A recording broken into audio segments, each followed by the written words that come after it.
Hello everyone, welcome to IMS GATE Academy. So as a part of Gate Booster series, this is the second session for theory of machine, right? So yesterday we have taken the part 1 of a theory of machine in which we have completed a simple mechanism topic, gate train, flywheel and gyroscope. 4 topics we have discussed and the remaining topics will be discussed in today's session. Okay, I hope you have enjoyed last session.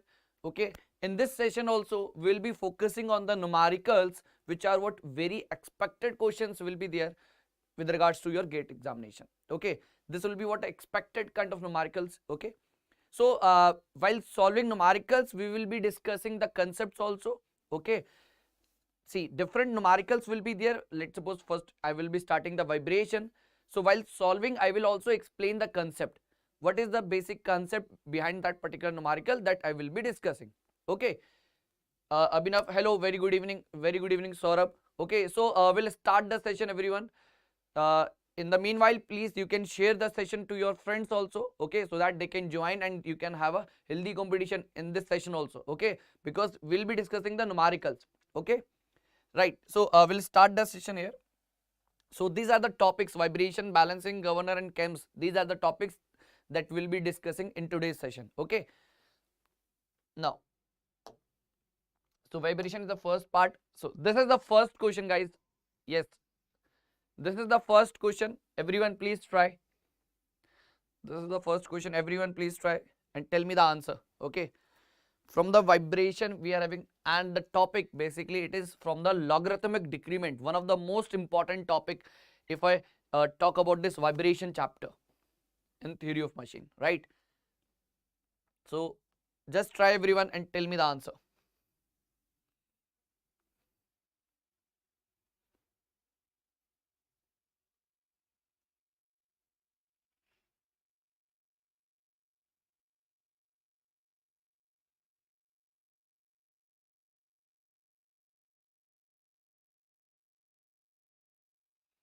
Okay, K value, Abhinav, K value, just a minute. K value is 200. K value is 200, C value is 3 Newton second per meter, M value is 3 kg. So these are the data. Yeah, Saurabh. Okay, I have removed the icon. No issue. Okay. Now, Saurabh said B. Okay. B, that is what 4. Okay, we'll check. Everyone please try. Abhinav, tell me the answer. In the question itself, they have mentioned a very important point. Determine the number of cycles after which the original amplitude is reduced to 30%. Okay. So original amplitude is what reduced to 30%. So for that particular condition, you have to tell me what is the number of cycles that will be what involved in that particular scenario. Okay. So see, again, this question is from the logarithmic decrement. Abhinav said A. Okay, Saurabh is getting B and Abhinav is getting A. Okay, we'll see which one of the option is correct here. So first of all, see, try to understand here a very important point. A logarithmic decrement formula you should remember first of all. Under root 1 minus psi square. Okay, so this is the formula of the logarithmic decrement. Abhinav, we are getting 3.135. Okay, if we are getting 3.135, obviously the nearest integer you have to take, that is what, 4.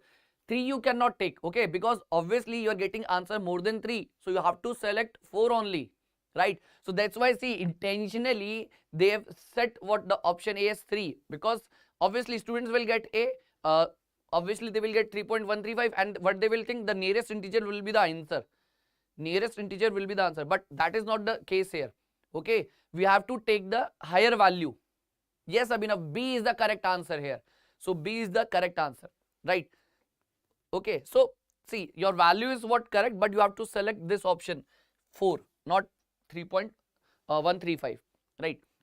Even in this NIT type, see what will happen. No, if this question is in the NIT type, numerical answer type, what will happen? You will put 3.135, but then in that case, that answer will be what, wrong.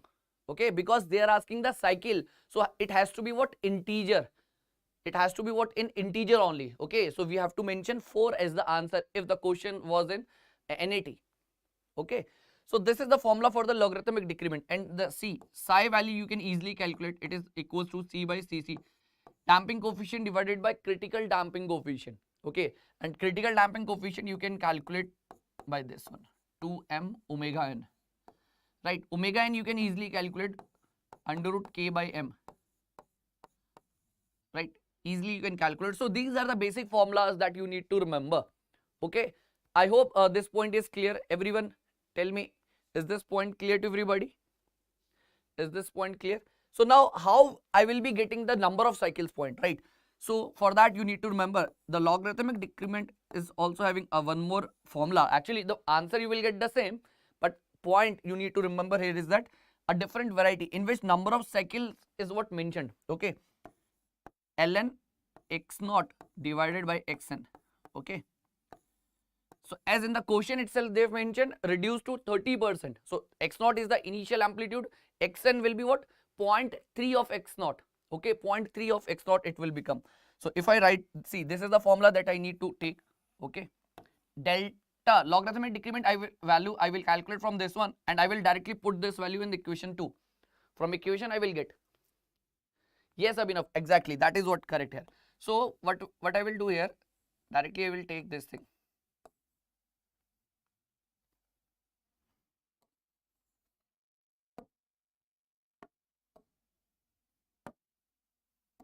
Okay, so it will be 1 upon n ln x naught divided by 0.3 x naught.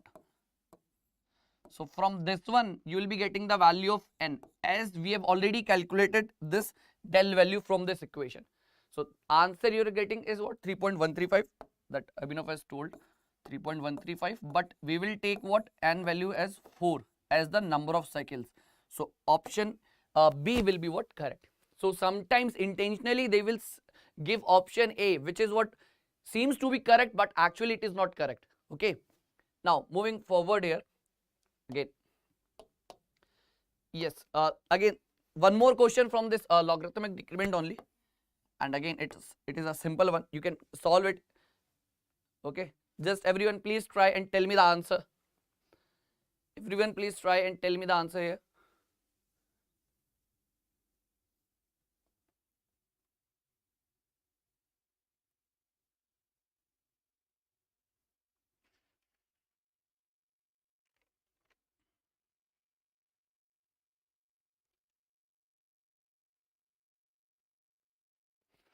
Determine the ratio of two successive amplitudes. Okay, ratio of two successive amplitudes they are asking. Okay, so from that particular formula logarithmic decrement, a different variety of questions can be framed, right?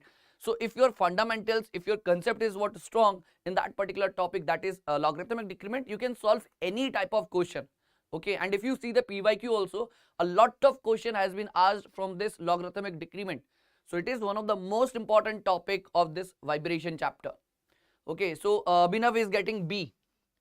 Abhinav is getting B as 1.6. Okay, okay. We'll see whether this answer is correct or not. Okay, so if you see this particular question, they are asking the ratio of successive amplitudes, right? Now try to understand, the vibrating system consists of a mass 30 kg, spring stiffness they have given, okay, kilonewton per meter. See, a lot of times what will happen, they will give the stiffness like this, 20 kilonewton per meter. And remember, whenever you're writing the omega n like this, under root k by m, generally what will happen, we will directly put this value, and in that case you will be getting the wrong answer. Why? Because whenever you are using this formula omega n, that is what, under root k by m, in that k has to be what, put in Newton per meter, not in kilonewton per meter, not in Newton per mm, not in Newton per centimeter, only Newton per meter unit you have to use whenever you are calculating omega n with this particular formula. Are you getting this point? So most of the times they will be giving the kilonewton per meter. So obviously sometimes we will do such mistakes, silly mistakes we will do. Okay, that we need to avoid. Okay, for that only we have to take the mock test. With the help of mock test only we'll be what, reducing our silly mistakes. Okay, so k value is there, omega n you can easily calculate, and damper of damping factor, damper of a damping 0.025 they have mentioned. Okay, psi value they have mentioned it 0.025.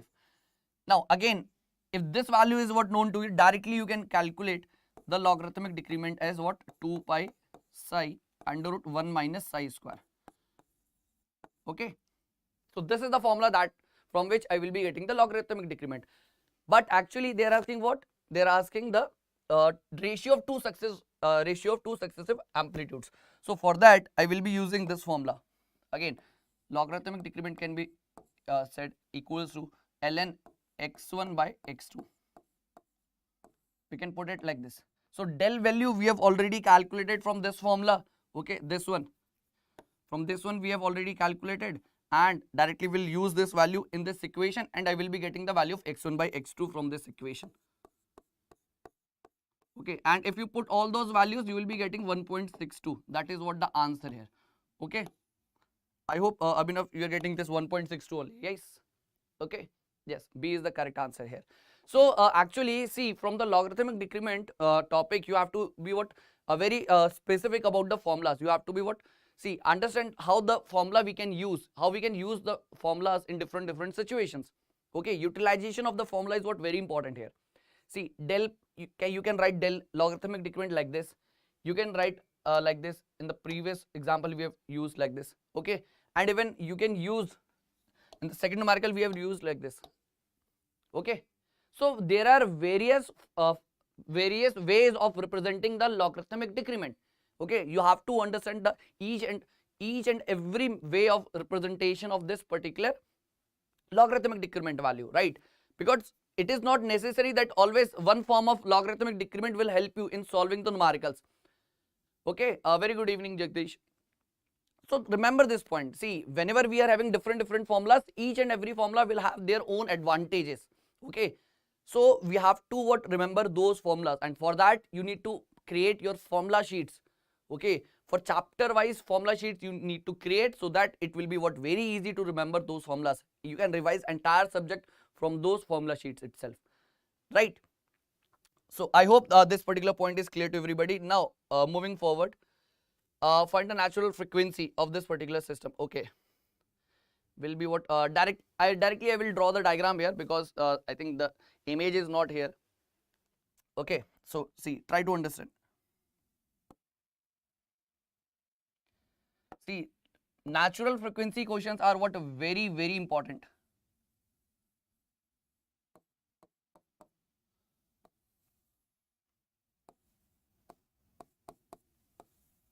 And let's suppose from here to here, distance is what, L by 3, like this. And let's suppose the stiffness of the spring is what, K. Okay, for this particular system you need to calculate the natural frequency, right? So for this example they can give the value of K as well, they give the value of L as well. So different values they can give. Okay, but you have to what, understand what is the basic procedure or basic way of calculating this natural frequency. What is the basic way, how we can calculate the natural frequency, what are the steps that are what involved in calculation of the natural frequency. That particular part you need to be what, clear. Okay, so just everyone please try and tell me what will be the natural frequency for this case. Okay, a general formula you have to derive. Equilibrium method, yes, equilibrium method we can use here. Okay, equilibrium method you can use here. See, either you can use this energy method, actually we will call that energy method. Okay, energy method we can use, or Newton's second law we can apply basically to get the equation. From that equation we will be getting what, the natural frequency. Either you can use energy method or this torque method, generally we will call torque method or Newton's second law. Okay, so from that we can easily get the value of natural frequency. So what you have to do initially the system is what, in a static equilibrium condition. Now you have to disturb the system. Okay, rod, no, rod is not massless, rod is having a mass m. Okay, you can consider the rod is having mass m, right, like this. So mass m you need to consider. So see what will happen, first of all you have to disturb the system from its static equilibrium condition, and if you disturb, then after disturbance you will see some vibration will be set up in this particular case, and that particular vibration frequency you need to calculate. Okay, just by applying the Newton's second law, right? So either you can disturb this rod in this way, in this anti-clockwise, or in this clockwise way. So it's your choice. Angular disturbance you will give to this particular rod, and for that disturbed position you have to calculate. First of all, you have to write equation of motion. From that you will write the natural frequency. Okay, so just everyone please try and tell me the answer. So Abhinav, you are getting 4k by 3m. Okay, 4k by 3m. Okay, again check. I think there will be some mistake here. Again please check. Just again check your answer. Abhinav, please check your answer. Rod is having a mass m, okay, and this is the hinge point, but it is not at the center. It is L by 3 distance from this point. Okay,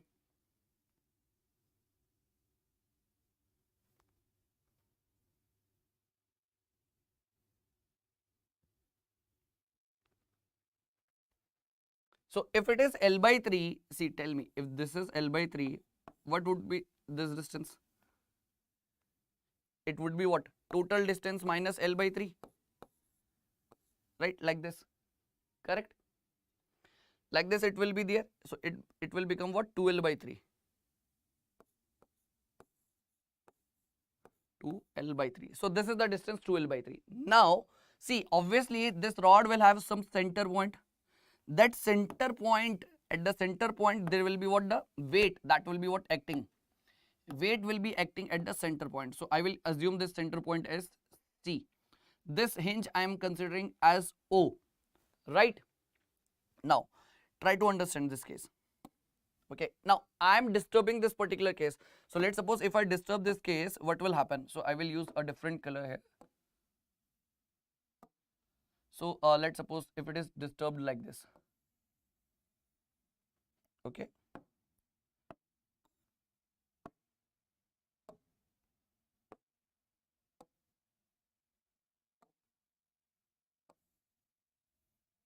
so let's suppose you have disturbed the rod like this. So what kind of angular disturbance you have provided? What kind of angular disturbance you have provided? Just try to understand here. Okay, so you have given the rod an angular disturbance, right? Like this, theta. This is the kind of angular disturbance you have provided. Okay, everyone. So this is the point you need to understand. So theta disturbance you have provided. So you can assume this angle as what? Theta. Theta angle you can assume here. So if this is the theta, obviously some inertia torque will come into picture. I theta double dot like this. See, if this spring is what? Extended, so some spring force will be acting. Okay, so some spring force will be acting. So that spring force I am considering as Fs. Okay, apart from that, there is one weight is also there. Okay, a weight will also be there, which is what? Acting like this. Okay, and it will also have a moment in this direction. Okay, it will also have a moment in this direction, and this weight, this is the weight, and that we need to multiply the distance. What is that distance? This is the distance. So but before calculating the moment, we need to understand what is that distance. Okay, so this is the distance we need to take care here, this distance. Okay, but first of all tell me what will be this distance. What will be this distance? Everyone please tell me, because from the center it will be what? L by 2. From the L by 2 you have to subtract what? L by 3. You will get what? L by 6, right? L by 6 you will get. Good evening Nikhil, good evening, a very good evening. So try to understand this point. L by 6 distance will be there, and what it will be this distance, because from the line of action of force you have to take the perpendicular distance. Perpendicular distance up to that point at which you have to calculate the moment, right? Are you getting the point? So W into this distance L by 6, theta you have to take. Okay, as the angle theta is what? Very small, so I will be taking theta only, right? And obviously a spring moment, because of the spring force a moment will also be there. Spring force multiplied by the distance. What will be the distance? L by 3 into theta, right? L by 3 into theta. Thank you, Pragya. See, so this is a kind of thing that you need to consider. Inertia torque, torque due to because of the weight, torque due to the spring force, right? So all of this torque you need to add and equate to 0, right? That is what the torque method we are having. So what we'll do here, I theta double dot plus this W, that is what weight, we can write it like this, mg into L by 6 into theta plus spring force multiplied by L by 3 theta equals to what? 0. So this is the equation from which we will be getting the natural frequency, right? Now, but first of all, you need to calculate what? The mass moment of inertia of the rod about point O, that is the hinge point. Mass moment of inertia about point O you have to calculate. Now, for that one, you need to understand very basic thing. Parallel access theorem, you have to what? Remember this point. Parallel access theorem I have to calculate, because what will happen, see, I will write in the next page here. So if this is the rod we are having, so about the center we are having this thing, ml square by 12. But if I want to calculate about this point, let's suppose this point, this is the point, if I have to calculate. So this is the center point, this is the O point. Distance between O and center is what we are having is L by 6. Okay, so in that case, what we will do, so this is the moment of inertia about center point. If I want to calculate moment of inertia about point O, I will use parallel access theorem, right? ml square by 12 plus m into the distance square, L by 6 I have to take. Right, this is the mass moment of inertia about point O. So in that case, the point O will have a mass moment of inertia, but for that you have to use the parallel access theorem. Okay, so remember this point. So that is the way from which I will be getting the parallel access theorem. Parallel access theorem I will be what? Utilizing here to calculate the mass moment of inertia. Now again, you have to put the values of I naught here. Okay, directly I can put here, that is not an issue here. Directly I will use the value. Okay, now this is the equation you need to remember. Okay, so this is the equation. Now what you will do here, what is a spring force? First of all, see here I will write again, and separately I will write spring force. Spring force will be what? Stiffness multiplied by the deflection. Okay, in this case elongation will be there, and that elongation will be what? L by 3 into theta. Okay, L by 3 into theta it will be there. Okay, L by 3 into theta it will be there. Okay, right? So I hope this point is clear. So see, we have considered the moment because of the weight, we have considered the moment because of the spring force. Okay, here we have to take this L by 3 only, not theta. Only theta, only L by 3 will be there, because if you see, if you observe the point here, the spring force will be what? Like this, and the distance of this spring force from this point of consideration is what? L by 3 only. This L by 3 length we have to take for the calculation of the moment, right? So just putting all those values, you will be getting the natural frequency. And how it will be there? See, Abhinav, you are getting 4k by 3m. Just again check whether you are getting 4k by 3m from this equation. Just tell me, are you getting the 4k by 3m from this equation? The answer is same. Now check your answer again, because this is the correct equation from which we will be getting the answer, right? So I will be writing the equation here. Separately I will write here.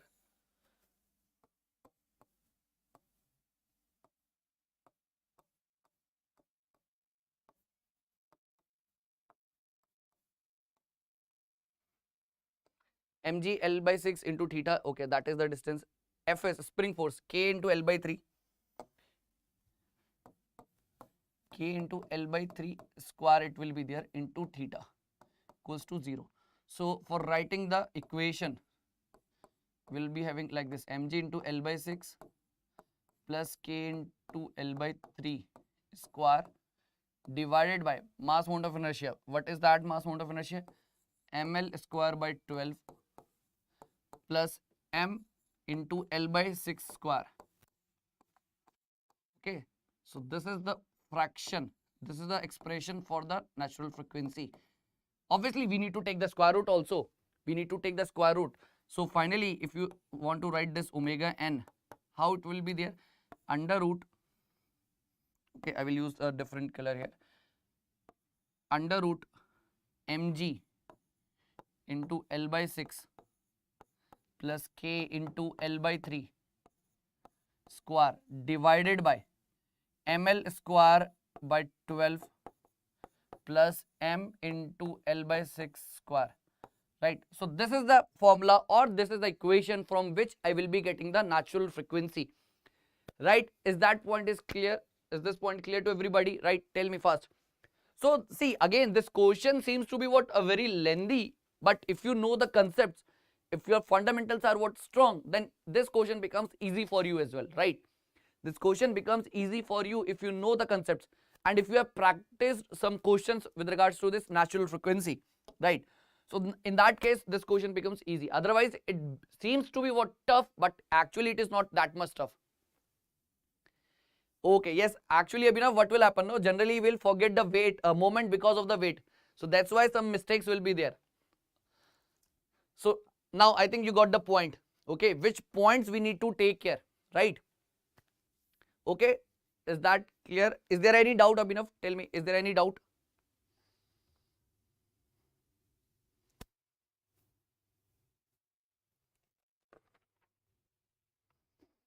No, clear. Okay, great, great. Now moving on to the next part here.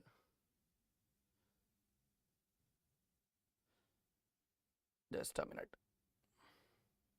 Yes, again, for this one also I will draw the diagram here. See,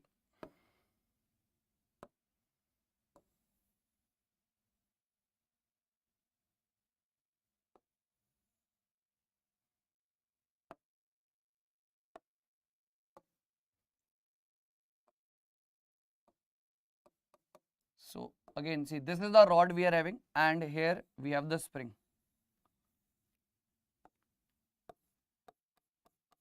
Let's suppose it is having a K stiffness. This is the length L we are having. Again, it is the rod which is having the mass, right? Okay, Pragya. So in this case also you have to calculate the natural frequency, right? Calculate fast, everyone. In this case, calculate the natural frequency, right? See, in the question they can give the value of K, they can give the value of L, they can give the value of the mass M. But if you know the formula, if you know the concept, you can directly put all those values and directly you will get the answer. Okay. Our job here is to do what? Remember the concepts. What are the steps that are what involved during the calculation of the natural frequency? That are what very important. Okay. Thank you, Pratik.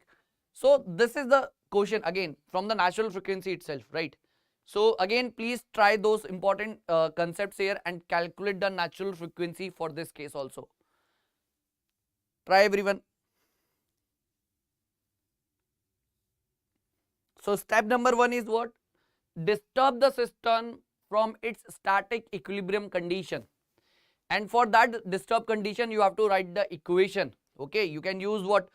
Energy method, you can use the Newton's second law or the torque method.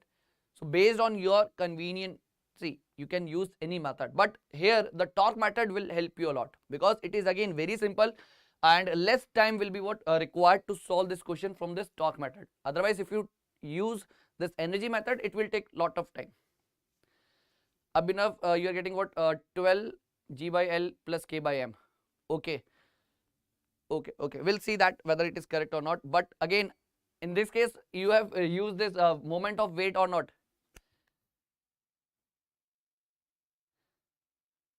Tell me.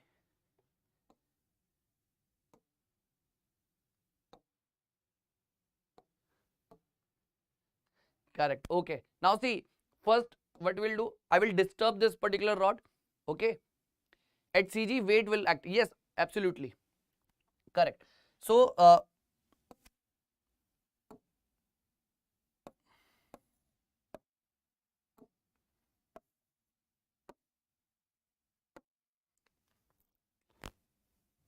okay. Now see, let's suppose if I disturb this system, what will happen?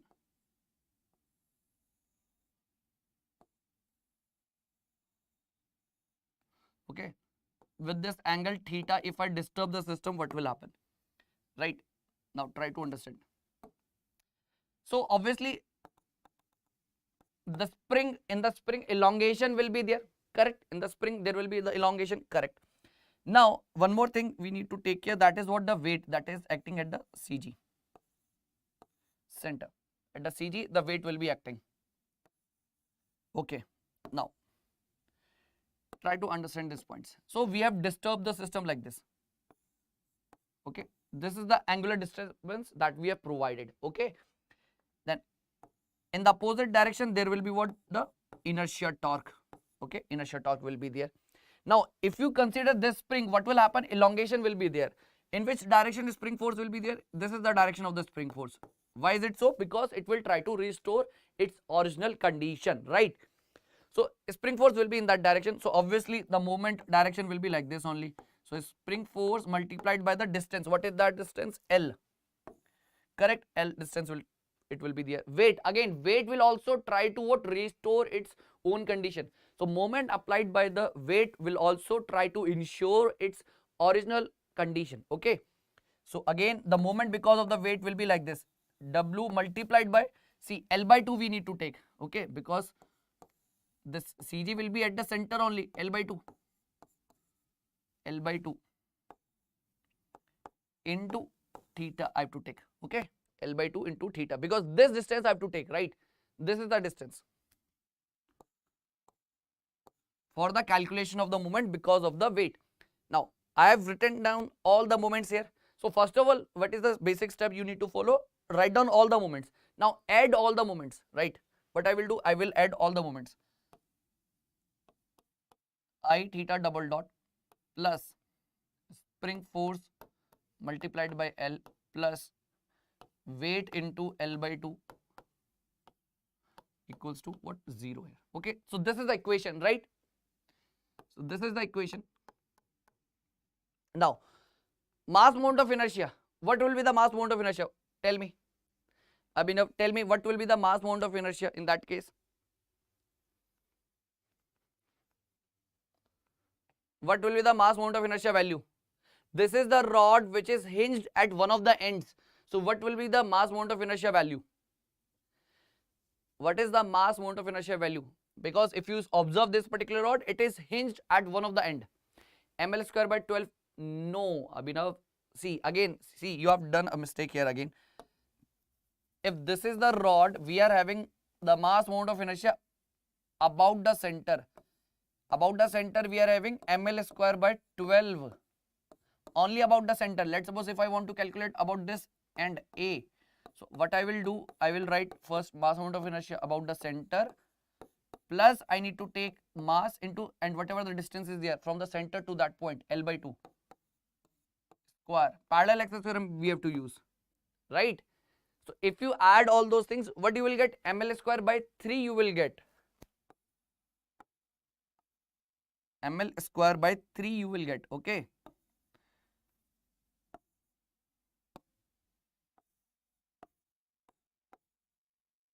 Is that point clear? Tell me, Abhinav. Correct? ml square by 3 it will be there. Okay, yes, correct. So just you need to put ml square by 3 here. Okay, ml square by 3 into theta double dot plus what is the spring force? K into the deflection. K into deflection. Spring stiffness multiplied by the deflection. What is the deflection here? See, total distance is what? L. L theta will be the deflection into L plus mg L by 2 theta equals to 0. So you will get the final equation as like this. KL square plus mg L by 2 divided by ml square by 3. In brackets you will have this theta. From this you can easily write the value of omega n here. Okay, so I will write here value of omega n. In under root you need to take, what is that value? See, KL square plus mgl by 2, right? Silly mistakes ho rahe hain, but I will definitely try to reduce. Yes, that is what the commitment you are having. Okay, so this kind of determination is required. Yes, Abhinav, definitely you will improve. See, day by day you will improve. See, improvement will be there in a gradual way. It cannot happen in suddenly, right? Just now you have understand one concept, you cannot become the master. You have to practice a lot so that you can at least gain some knowledge about that particular thing, right? So gradually it will improve and definitely you will see the result in your GATE examination, in the GATE score, right? So just keep practicing, okay? That is what the only mantra, okay, that you have to follow. So KL square plus mg into L by 2 divided by ml square by 3. So that is what the answer we are having. Okay, so such kind of natural frequency question they can frame and they can ask directly. Is this point clear? Correct. Is there any doubt how to solve this natural frequency questions? Any doubt, any query you have, you can ask. Okay. Is there any doubt or any query? You can directly ask here. Okay.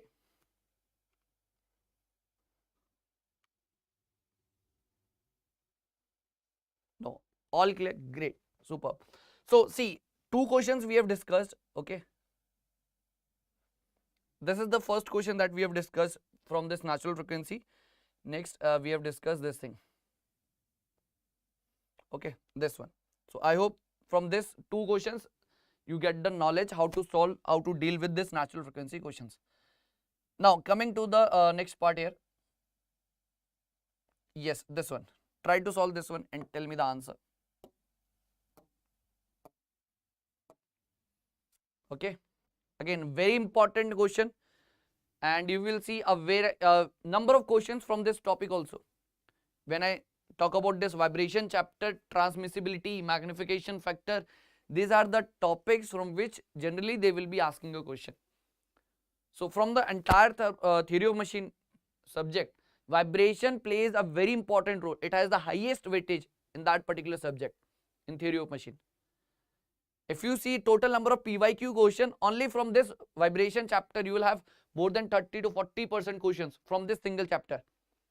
Okay, if I talk about this theory of machine subject. So you cannot skip this chapter because it is very important from the weightage perspective, right? So please try and solve and tell me the answer. 4 options are given and tell me which one of the options will be what correct here.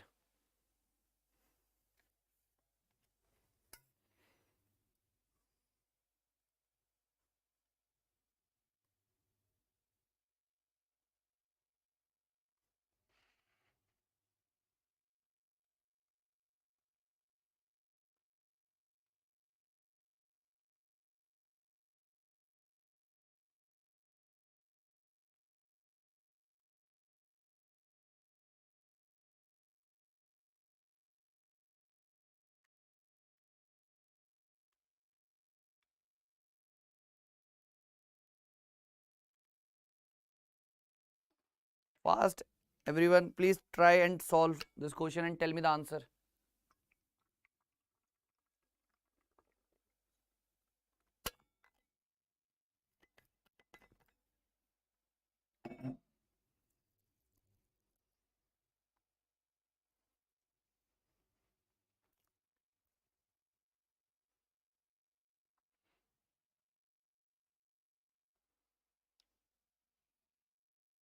Force transmitted to the foundation. Okay, they're asking force transmitted to the foundation.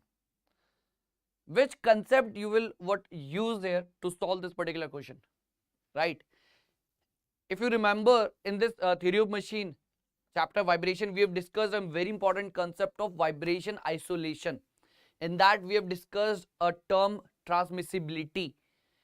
That is what we are using in this particular question to get the answer. Okay, so use this transmissibility concept here. Okay.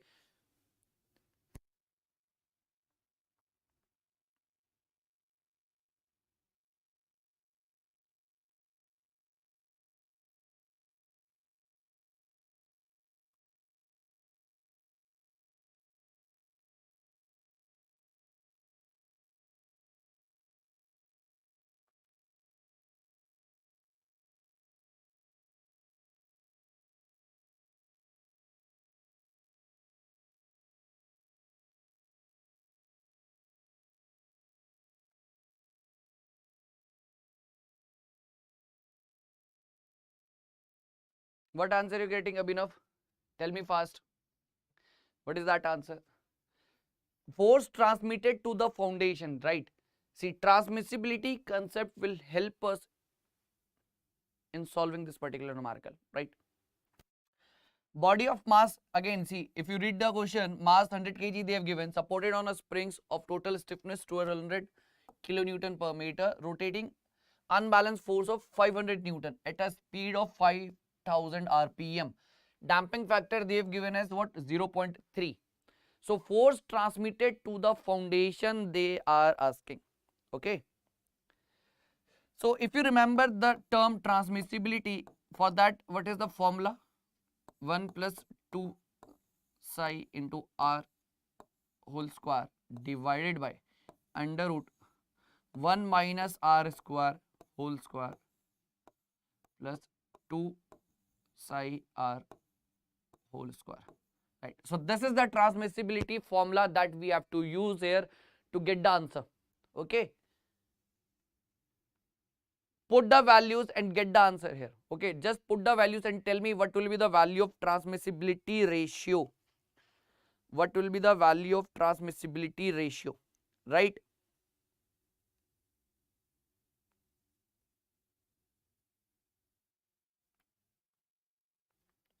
Okay. And see, this is the formula, but if you want to know what is the significance of this transmissibility ratio, you need to understand what is this particular formula belongs to. Okay, which parameters are what considered here. Okay, that you need to understand. So here you will write force transmitted to the foundation. It is a ratio of force transmitted to the foundation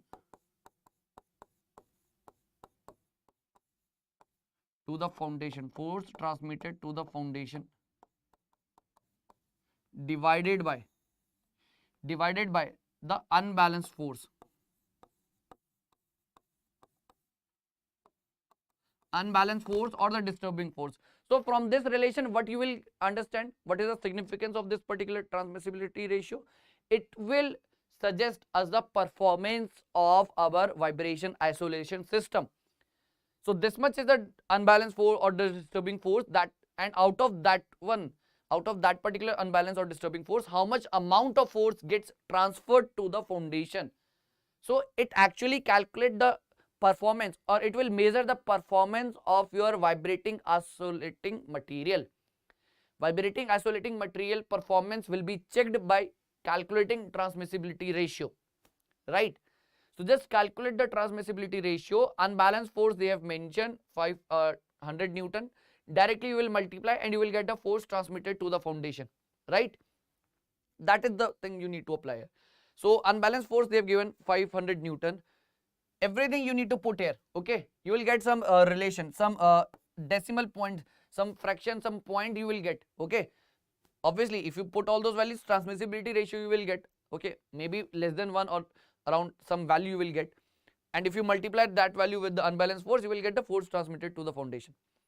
So but before putting all those values, you need to understand what is this R. It is the frequency ratio, omega divided by omega n. It is the frequency ratio. Okay, what is psi? Psi is the damping factor. That is what they have given, 0.3. R they have not given, so for that we have to put the values. And for R, see, omega you can calculate under root k by m. For that omega they have given 5000 rpm. For omega 5000 rpm is given. From that 2 pi n by 60 if you apply, omega value you will get. For omega n, under root k by m formula you will apply, because the stiffness and the mass is given, right? So both the values you will calculate, take the ratio, you will get frequency ratio, and put all those values here, you will get the transmissibility ratio, right? Putting all those values, you will get the transmissibility ratio. Okay, calculate it fast. Okay, and if you put all those values, what value you will get finally here? Okay, so if you put all those values, around 0.86 you will get. Okay, and here you will have this 500 unbalanced force here, and from this one you will get the force transmitted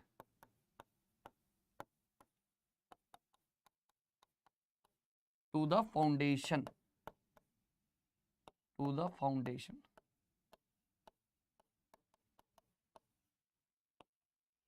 Force transmitted to the foundation. Okay, so if you multiply 0.86 to 500, you will get the answer, force transmitted to the foundation. And if you do like this, and you will get the answer as what? 430 Newton. Option number D you will get finally. 430 Newton you will get finally here. Okay, so option D will be the correct answer. But see, you have to remember this formula, but again you have to understand what is the significance of this particular parameter, where it is what utilized. because in the interview also they can ask what is the significance of this transmissibility ratio.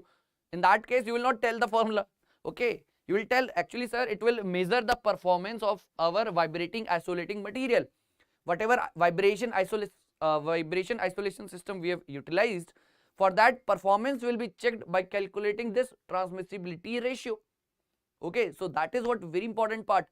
Significance of the parameters you should know. Okay, because in the interview also they will be asking this thing. They will not ask the formulas. Okay, they will ask the significance. Tell me the physical interpretation of this thing. Like this they will be asking. Okay, now I hope this point is clear. Now moving ahead, here there is one more numerical. Okay, just a minute.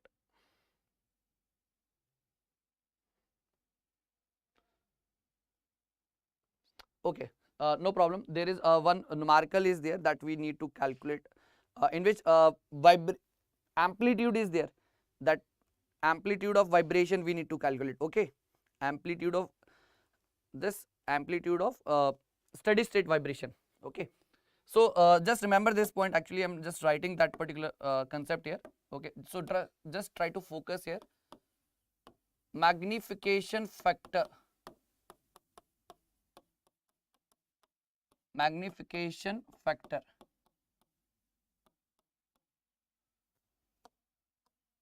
Okay, magnification factor is one of the important topic, and again most of the times they will be asking what is the magnification factor here.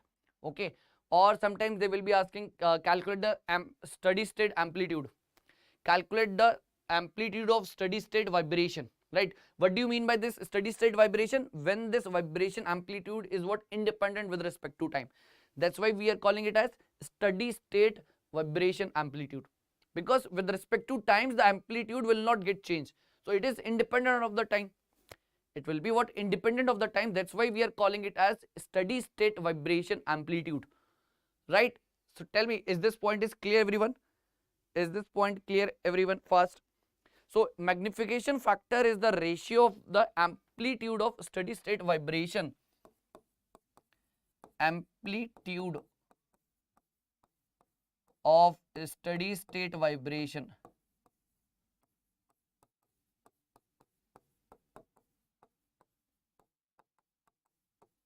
divided by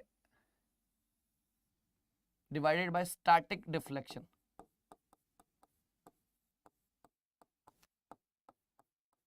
Static deflection. Okay, like this it will be there. Correct everyone? Like this it will be there. So sometimes directly they will ask this magnification factor, sometimes they will be asking amplitude of steady state vibration. So in order to calculate this amplitude of steady state vibration,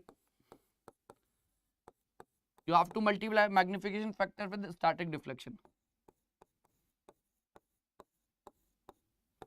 Amplitude of steady state vibration.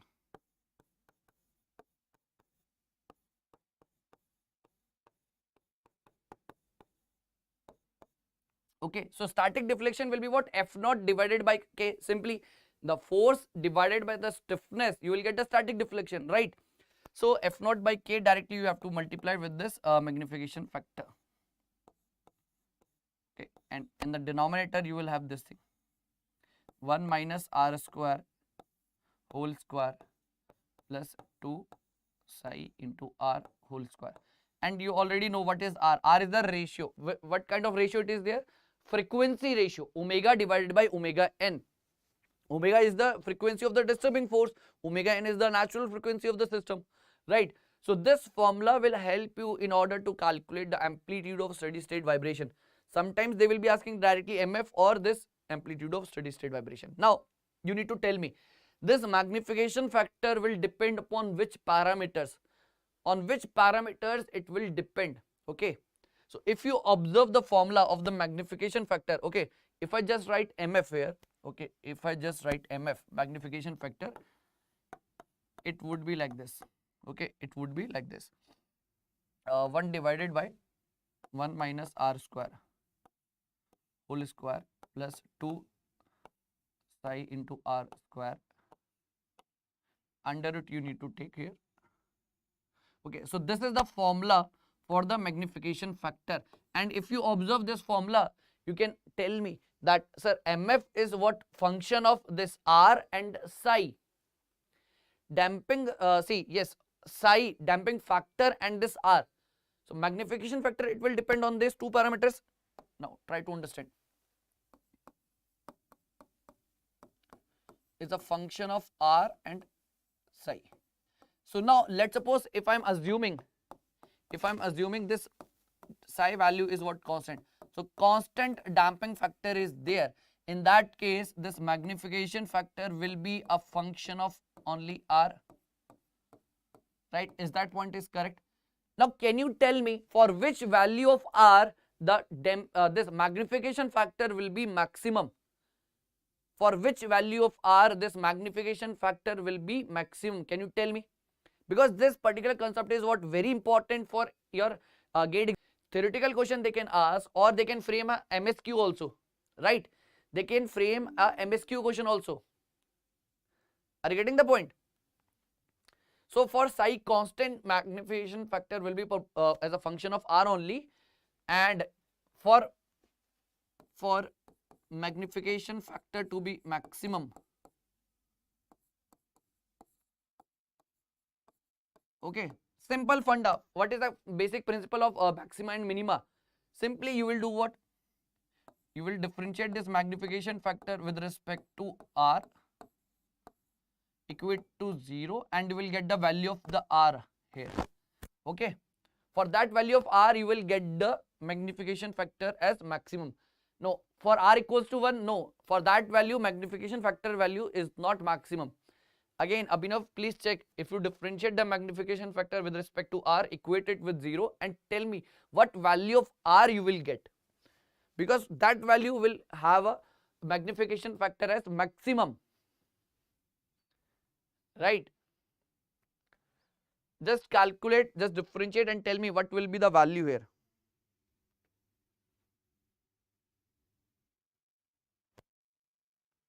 Right?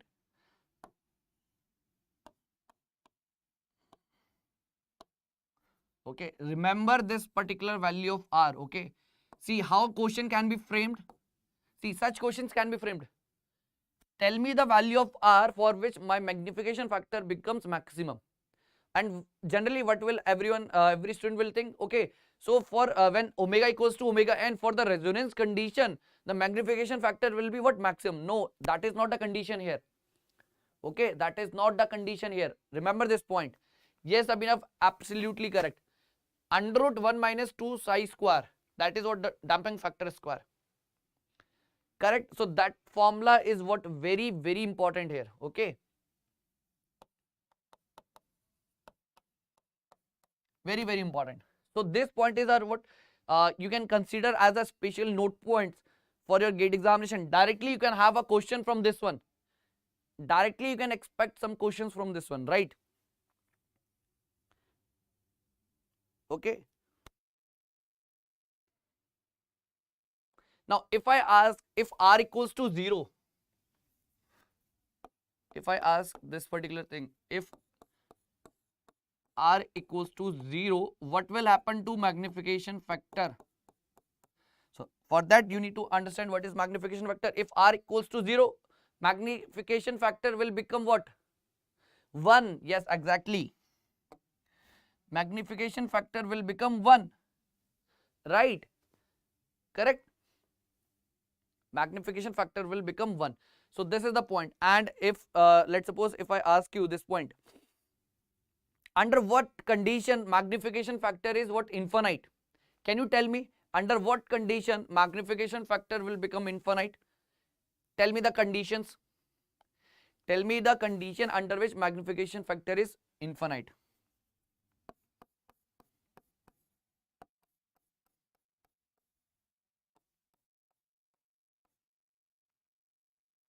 Tell me fast.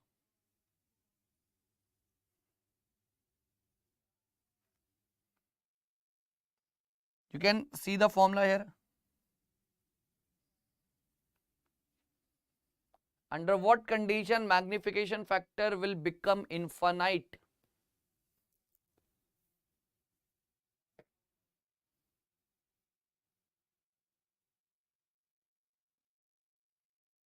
See, the formula is in front of you. Under what condition it will become infinite? For what value of r, for what value of psi, that is damping factor, this magnification factor will become infinite. Yes, absolutely correct. R value, if you put r equals to 1, this factor will become 0. If you put psi equals to 0, you will get what? Here 0. So in the denominator we are getting 0. So it means the magnification factor will become infinite. So remember this point. If r equals to 1 and psi value is 0. So sometimes what will happen, see, why I am writing this thing, very important. What will happen, generally we will think, okay, at resonance condition omega equals to omega n, r equals to 1, magnification factor will become infinite. No, that is not the case here. That is not the case. R equals to 1 and as well as psi has to be what? 0. Only in that case, this magnification factor will become infinite. Okay, is that point is clear? Is that point clear, everybody? So these 3 points are what very important with regards to MSQ. Okay, multiple select question they can frame like this, different conditions they can frame, and they can ask, okay, for what value of r you will have the magnification factor maximum, magnification factor infinite for which value, right? So these are the points that you need to take care. Okay, and if it is psi constant, so magnification factor is a function of r only. Correct?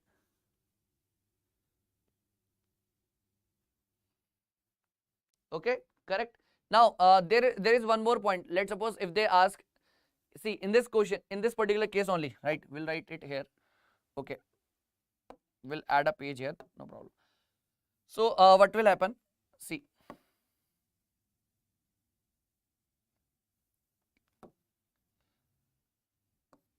magnification factor, tell me what will be the magnification factor at resonance condition.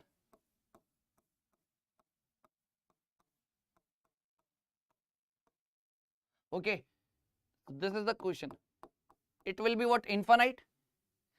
It will be infinite? Yes or no? Tell me. It will become infinite? The option they will give like this.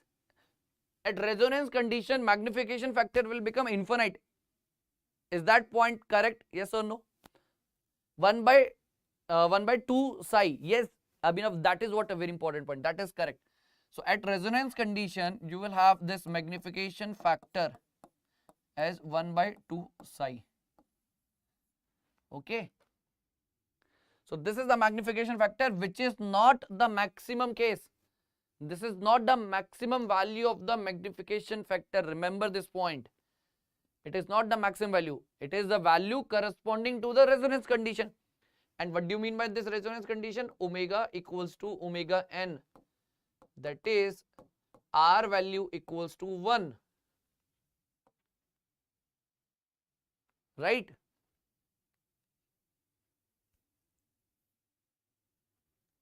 Correct. Yes, Abhinav, absolutely. Until unless this damping factor is what? Not 0, we cannot say it is the magnification factor become infinite. We cannot say like that. Yes, absolutely correct. Okay. So I hope this particular point is clear to you. Right. So you can note down all these important points, right? These are the very important points. You can note it down. Okay. And it will help you a lot in your MSQs as well.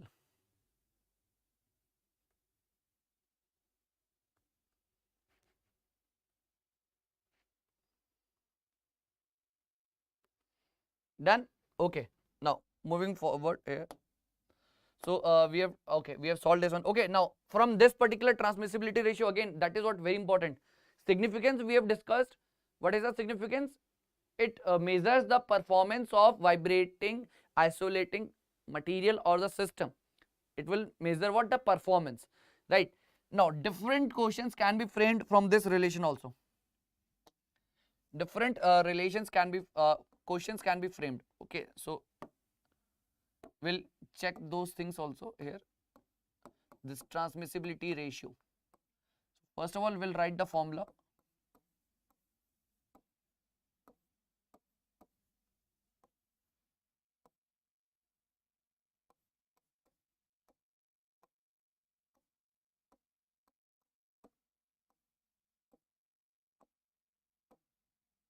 So this is the relation. Now again we will write this point. Transmissibility ratio is a function of R and psi. That is what correct here. Simple. Again, it will be a function of R and psi. Now, under what condition transmissibility ratio is 0? Okay. What will happen if psi becomes 0? What will happen if R is what 1 for the resonance condition? For different cases, different possibilities are there. Okay. We will be writing all those scenarios here so that you can note down all those points, because it will again help you, and you can add these points in your formula sheet as well, right? Because from these points directly you can have a question in your GATE examinations, right? So let's suppose if I talk about R equals to 0, what will happen?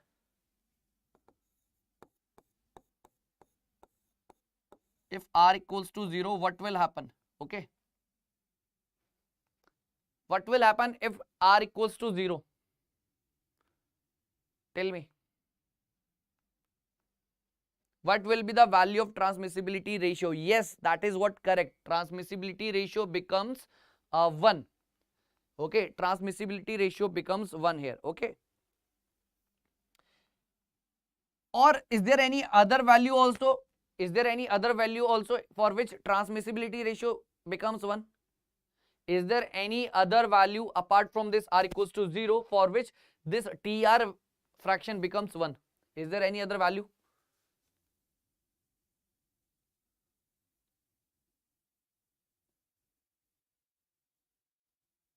Tell me first. Is there any other value for which transmissibility ratio becomes 1? For R equals to 0, it will become 1. That is correct. Absolutely, it is correct. But is there any other value of R? R equals to 1. For R equals to 1, transmissibility ratio, how it will become? See, it will become 0 here. How the transmissibility ratio becomes 1? No. That is not the case.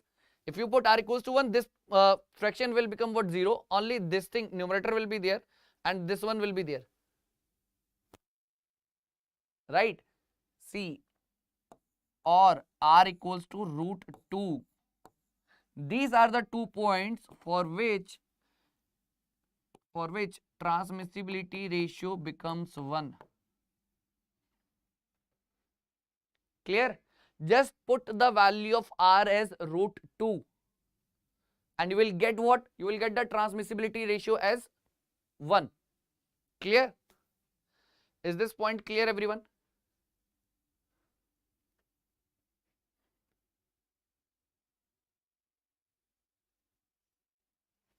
Clear, Abhinav? Tell me, is this point clear? Is this point clear, Abhinav? Tell me. Just put the value of R equals to 0 or R equals to root 2. You will get TR as what? 1. Now, if I ask you this point, if psi is 0, psi is 0 basically means no damping. No damping is there. If there is no damping, okay, if there is no damping, you will have this TR value as what? 1 upon 1 minus R square. Correct? 1 upon 1 minus R square is there. But make sure whenever you are writing this TR equals to 1 minus R square, it can be written as 1 minus R square as well as R square minus 1. Because actually you are removing the square root. So positive and negative both signs will be there. Just one thing you have to ensure, the transmissibility ratio will have always the positive value. Transmissibility ratio will have only a positive value. That particular thing you have to ensure. Okay. Yes, Abhinav. Yes, absolutely. It has to be what? Positive. Accordingly, it can be 1 minus R square or R square minus 1. So better we can write like this, plus minus 1. In that case, we can write it like this. Okay. So if psi equals to 0, that is for no damping. Okay. You need to understand. Sometimes in the question itself, they will not mention no damping is there. They will not directly give the value of psi. So obviously for that case, there is no damping. Obviously for that case, there will not be no damping. No, there will not be any damping provided because damping factor or there is no information with regards to damping. So that's why we can consider there is no damping provided in the system. So TR value will be what? Calculated by this particular relation. Correct? So I hope this particular point is clear. Now there is one more point, very important, specifically for the theoretical question. Like, see, part C we will write here, because A and B part we have done. Now C part. If this R value is less than root 2, and if this R value is greater than root 2, what will happen? Tell me, for R less than root 2, transmissibility ratio will become greater than 1 or less than 1? If R is less than root 2, what will happen to the transmissibility ratio? It will be less than 1 or greater than 1? Tell me fast. Greater than 1. Yes, Abhinav, that is what correct. But what is the actual meaning of that one? What will happen if transmissibility ratio is greater than 1?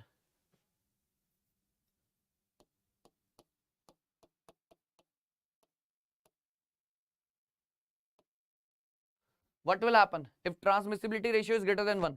Force transmitted to the foundation is what? More as compared to the disturbing force. Yes, absolutely correct.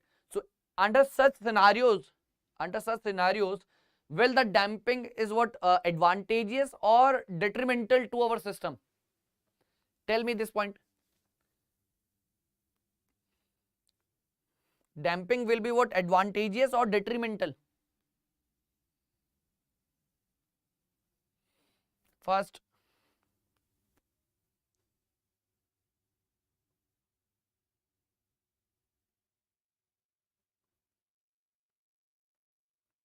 force transmitted is more than the exciting force. Yes, that is correct.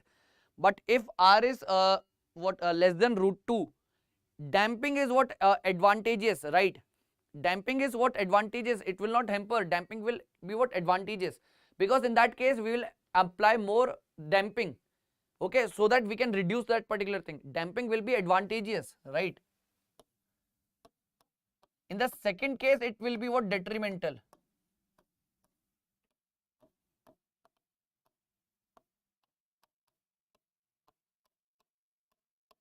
See, in the second case, you will have this thing, transmissibility ratio less than 1. In this case, damping will be what? Detrimental.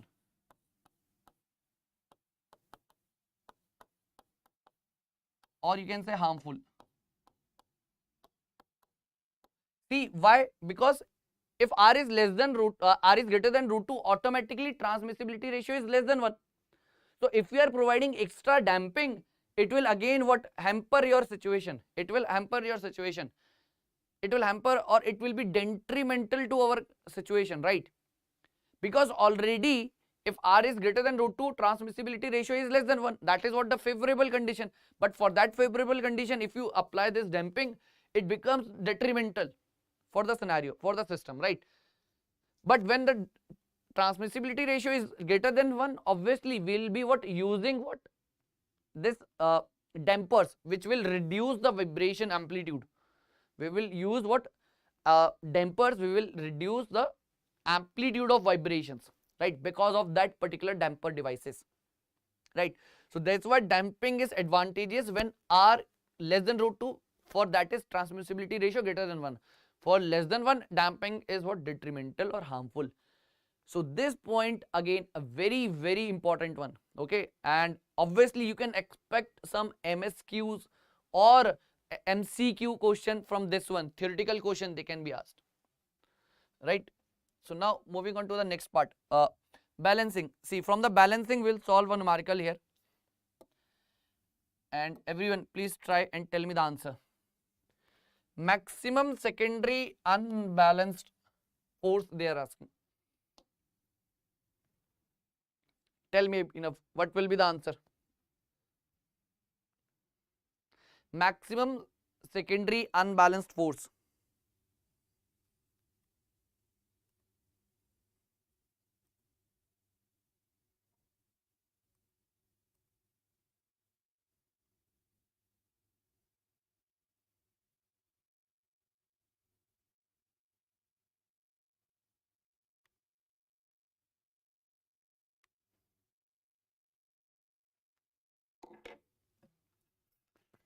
calculate.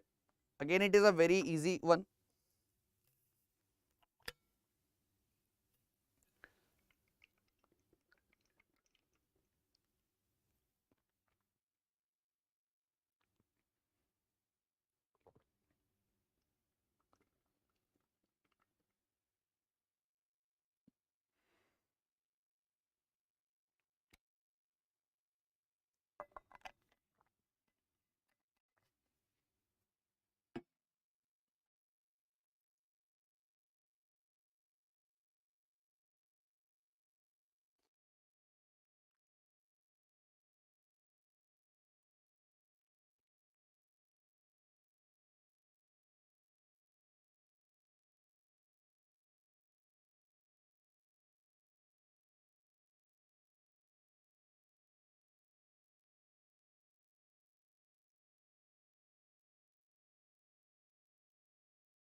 Fast, everyone, try this particular question. Balancing, again, a very simple topic. If you consider entire theory of machine, this balancing is what, a very simple one. Why? Because directly you have to apply mechanics concept.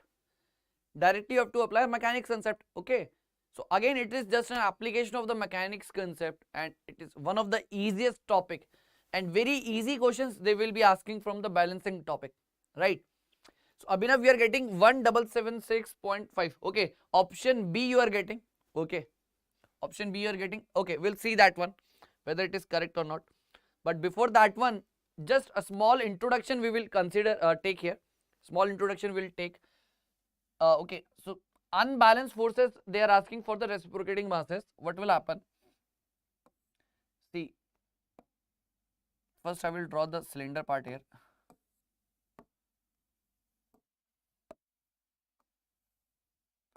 So let's suppose this is the cylinder we are having. In the cylinder, this is the slider.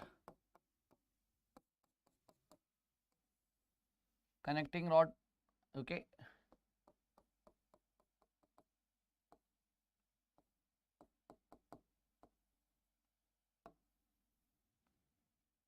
Right, like this. So this is the case. Now try to understand what is the unbalanced force we are having. It is like this, mr omega square, okay, cos theta plus mr omega square cos 2 theta divided by n. Generally, most of the time, student will do a simple silly mistake here. They will put 2 here also, because in the velocity formula there is 2 here, sin 2 theta divided by 2n. But in the acceleration, when you see, this unbalanced force is a result of this particular thing, mass into acceleration. Acceleration we are having what? R omega square cos theta plus cos 2 theta divided by n, right? So remember this point, very important. R omega square in bracket we are having cos theta plus cos 2 theta divided by n, okay. So when we are writing velocity, it is there r omega, but in place of cos we are having sin. But here we will have the 2n, okay. But in the acceleration there is no 2n, only n is there in the denominator, right? So I hope this is clear. Right, now in this part, try to understand one important point, that this part belongs to the primary unbalanced force, this part belongs to secondary unbalanced force, right?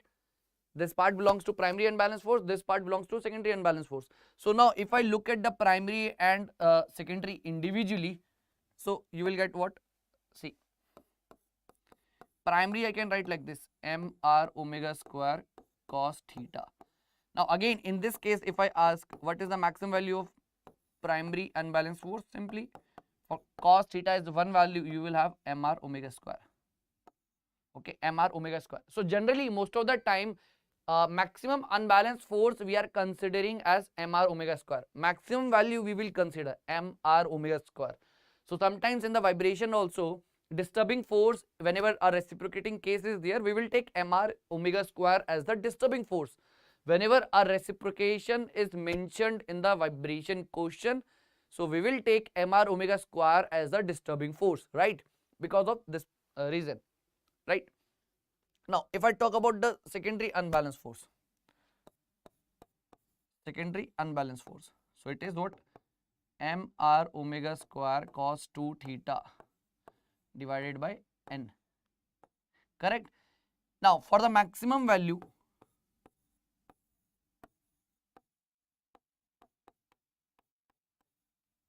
mr omega square divided by n. N is the ratio of L by R, length of the connecting rod divided by the crank radius, right? So just you need to put the values of mass, crank radius, omega square and N value. So directly you will get the answer of the Fs maximum, right? So if you put all those values here,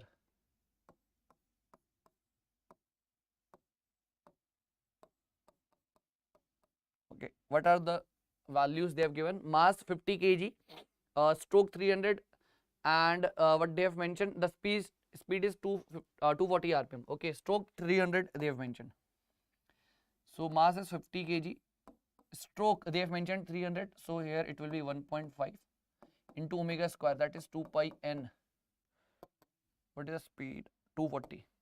So 240 it would be there, 2 pi n by 60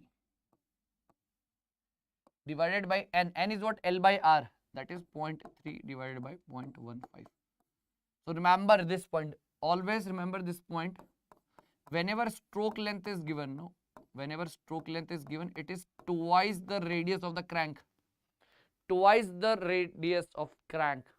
Twice the radius of crank. 2r it will be there. So stroke length generally represented by L, capital L, and 2 into r it will be there.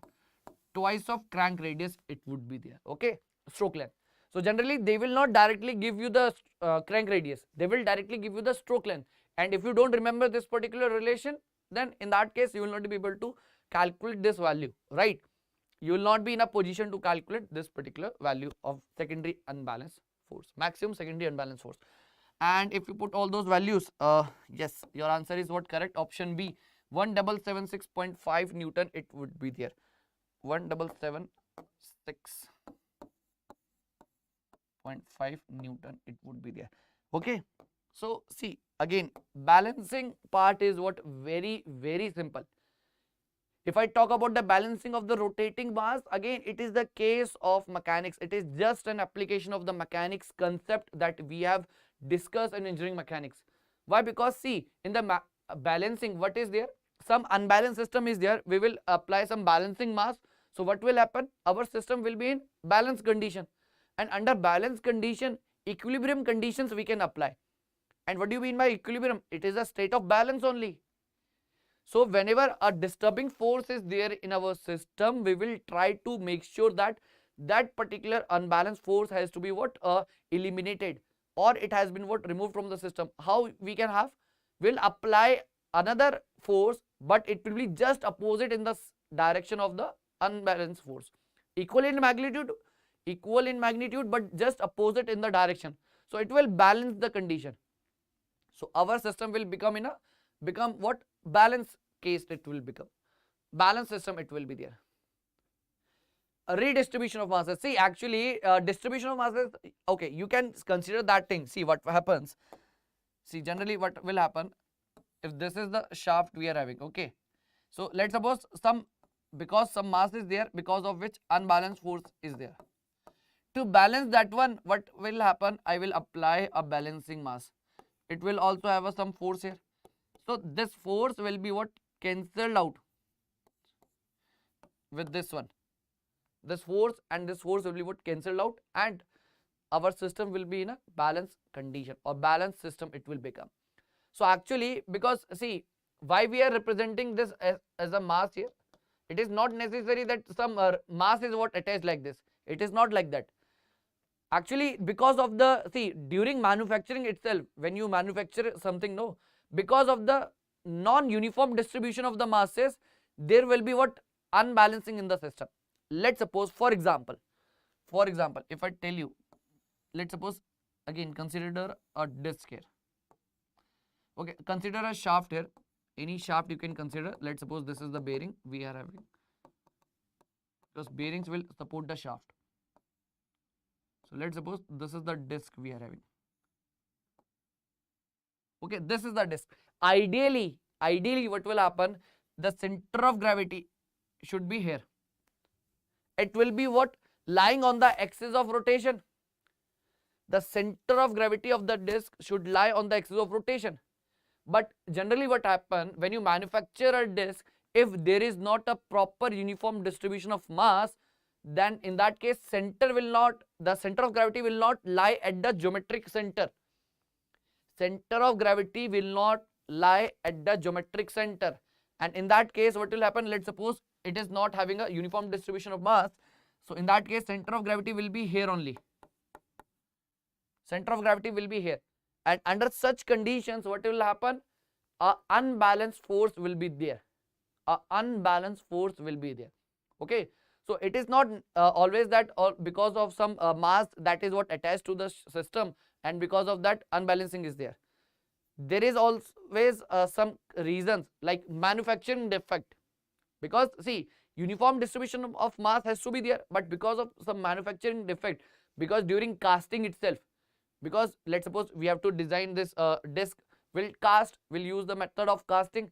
During casting itself, there is not a proper uniform distribution of mass, and because of that only we'll have such kind of errors. Okay, and to just compensate or just to remove those errors, we have to apply the balancing case. Okay, and actually it is what very difficult to have this uniform distribution of mass. Sometimes during the process also we'll have some this manufacturing defect in the systems. Okay, so we have to manage all those things, right? Whatever problems or challenges we are facing, for that we need a solution, right? And balancing is that particular solution here. Got it? Now moving forward here. Yes, okay, now we'll discuss this governor part, very important one, right? Governor part. See, if you observe the governor, from the governor part, a very less number of questions they have asked till now. Very less number of questions they have asked. Okay, so actually we will cover all those important formulas that will be what very important for your GATE examination, and we'll solve one or two questions here. Okay, but before solving these questions, we'll be what looking at the formulas here. Okay, because see, if you remember the formula, but if you don't remember how to utilize that particular formula, okay, in that case you will do mistakes. Actually what happens, everyone who is preparing for the GATE examination will go with some formulas. Okay, he will memorize the formulas of every chapter, but if he has not solved questions from that particular formula, he will not be able to get the correct answer in the examination. Why? Because some mistakes he will do. Chances of doing mistakes are what very high if he or she has not practiced more number of questions from that formula. Okay, just remembering the formula will not help you, right? You have to practice questions so that you will be getting to understand, okay, under such conditions I have to utilize this formula in a different way also. Such values we have to put in different units. Okay, this thing I have to take care while using this formula. So lot of things are there with respect to any particular formula that we need to take care of things. Okay, because while solving question only we'll have the problems, right? If you just remember formula, you don't know what are the important crux, important points are there regarding that formula. These points will be clear only when you solve the numericals, right? So we'll start this one, governor. So see, first you will have this Watt governor and this Porter governor. Second, Watt governor is one very easy one. Watt governor is very easy, very easy. Okay, 895 divided by omega square. H, remember this point. H is what? The Watt governor, right? Okay, yeah, definitely Abhinav, you can watch the recordings, there is no issue. Yes, okay. So if I talk about the governor part, Watt governor is there, again very easy one. Then second, the Porter governor is there. Now if I talk about this Porter governor, see, this governor is what very important, and chances of a numerical from this Porter governor is what very high. Okay, chances of this particular Porter governor numerical is what very high in this GATE 2023 examination, right? So there is a slight difference in Watt governor and Porter governor. In Porter governor, weight has been what attached to the sleeve. Okay, and there is some changes in the formula as you see the Watt governor, right? So 895 by n square is there here. Okay, 895 by n square is there, mg plus minus f by 2, 1 plus k divided by mg is there, right? So remember this point, whenever such questions they will be asking, directly they will ask height of the governor. Okay, what is the height of the governor for this particular condition? They will mention the radius of rotation of the ball. Okay, they will mention different speed of rotation they will give, different geometrical aspect they will give, right? Speed of rotation they will give, and they will ask this particular thing, height of the governor. Okay, height of governor they will ask. And what is actually the height of governor? Okay, just try to understand from the watt governor example itself. I will tell you what is the height of governor, right? So let's suppose these are the balls, okay, and they are connected to the sleeve,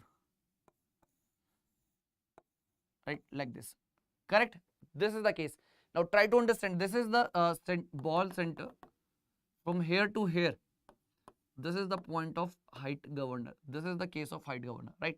So from the center of the ball to the point at which the upper arms are what intersecting with the spindle axis, that is what known as the height of governor. That is what known as height of governor. Remember this point. See, in this case, the arms are what intersecting the spindle axis here. They will be intersecting at the spindle axis here. So this point you need to take care. Okay, you need to take care of these points, right? So this is what the height of governor. This is the radius of rotation r. This is the radius of rotation r, right? Like this. So for every particular value of radius of rotation, there is different height of the governor, right? For any particular value of r, you will have this particular thing, height of governor. Let's suppose r changes, h will also change. Obviously, it will happen, right? If r changes, radius of rotation changes, definitely the height of governor will also change, okay? So you have to remember this point, very, very important points, right, guys? Always remember such points are what very important. Now try to understand next important thing.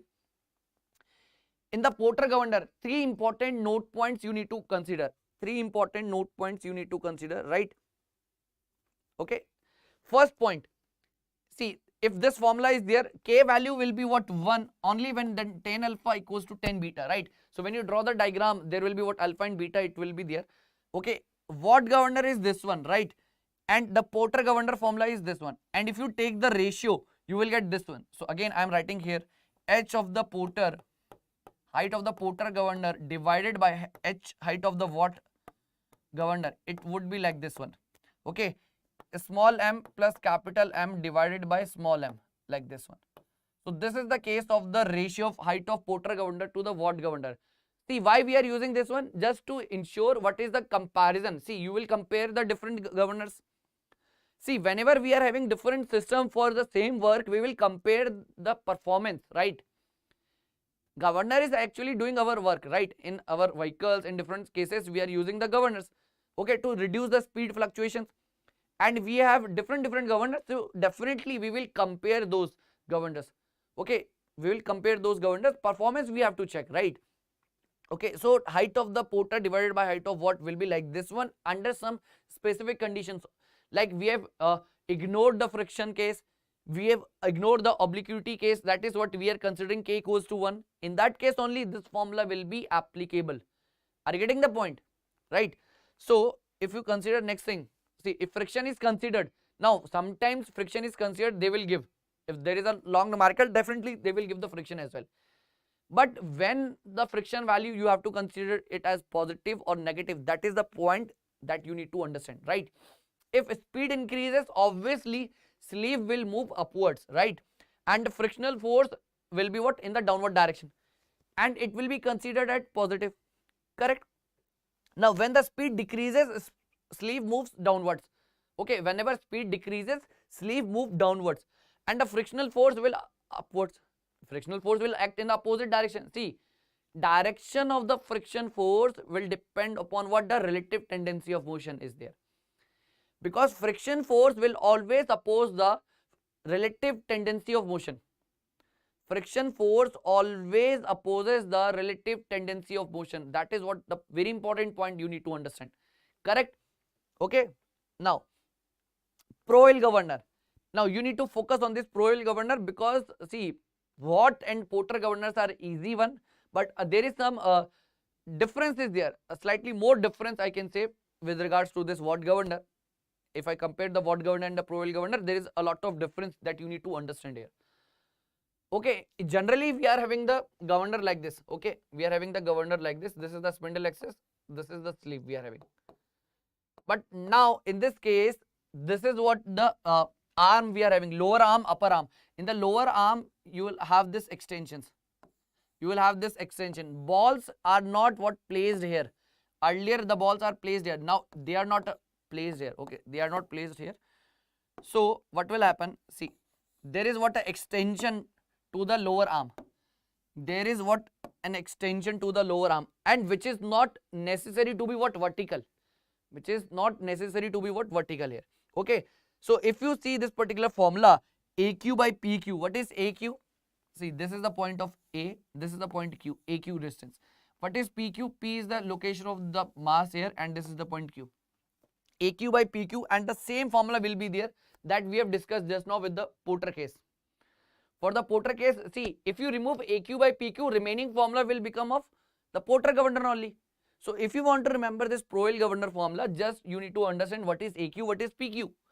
AQ is the distance of this particular point to this particular point, okay, and PQ is the point distance of this ball from this point Q. Okay, so AQ is this distance, PQ is this distance, right? So if you remember this particular diagram, see, whenever you are writing the Powell governor formula, you need to understand what is the diagram. Directly you have to draw the diagram as well.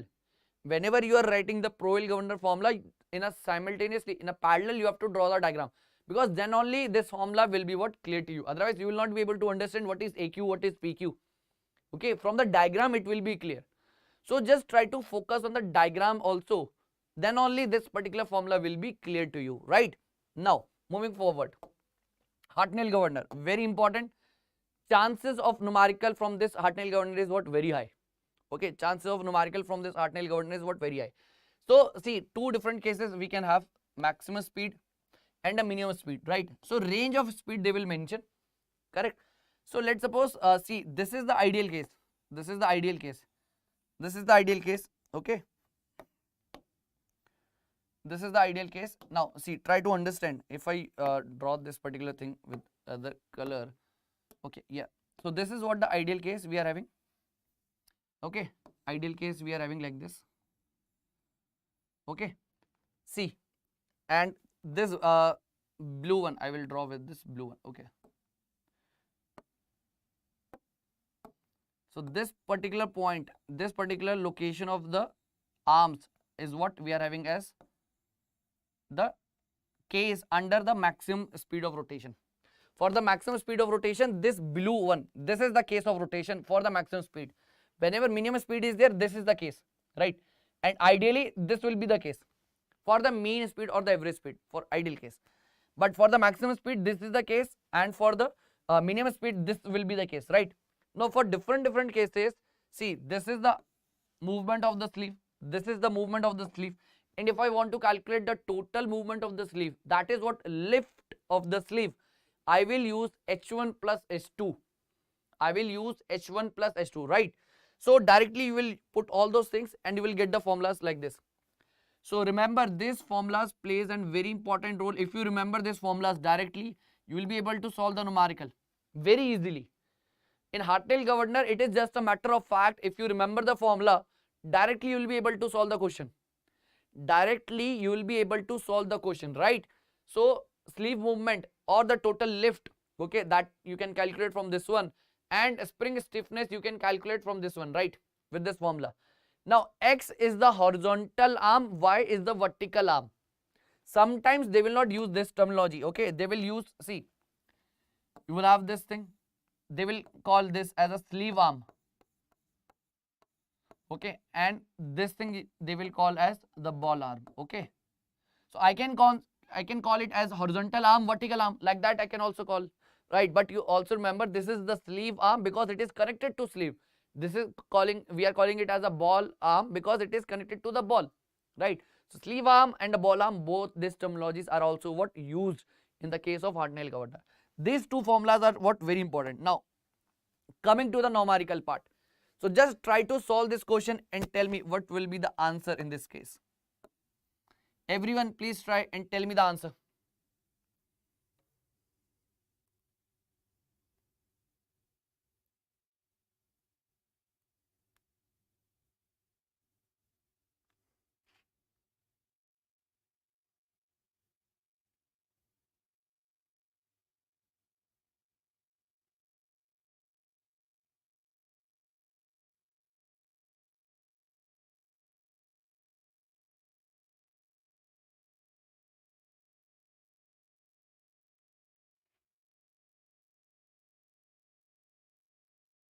Try everyone.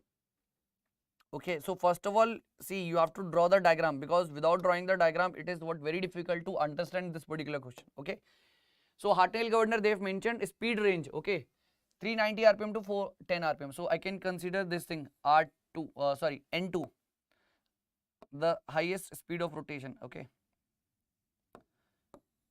the maximum speed of rotation I can consider like this. N2 they have given as 410 rpm. N1 they have mentioned as what, 390 rpm. Correct. N2 they have mentioned what, 410 rpm. N1 they have mentioned 390 rpm. Right. Now lift. Okay, directly they have mentioned the lift. That is what, 2 centimeter they have mentioned. Okay, correct, no issue. Sleeve arm and the ball arm. See, directly see. I've told you, no, sleeve arm and the ball arm they can mention. Otherwise, they can mention horizontal as well as vertical arm also. Right? There is no problem.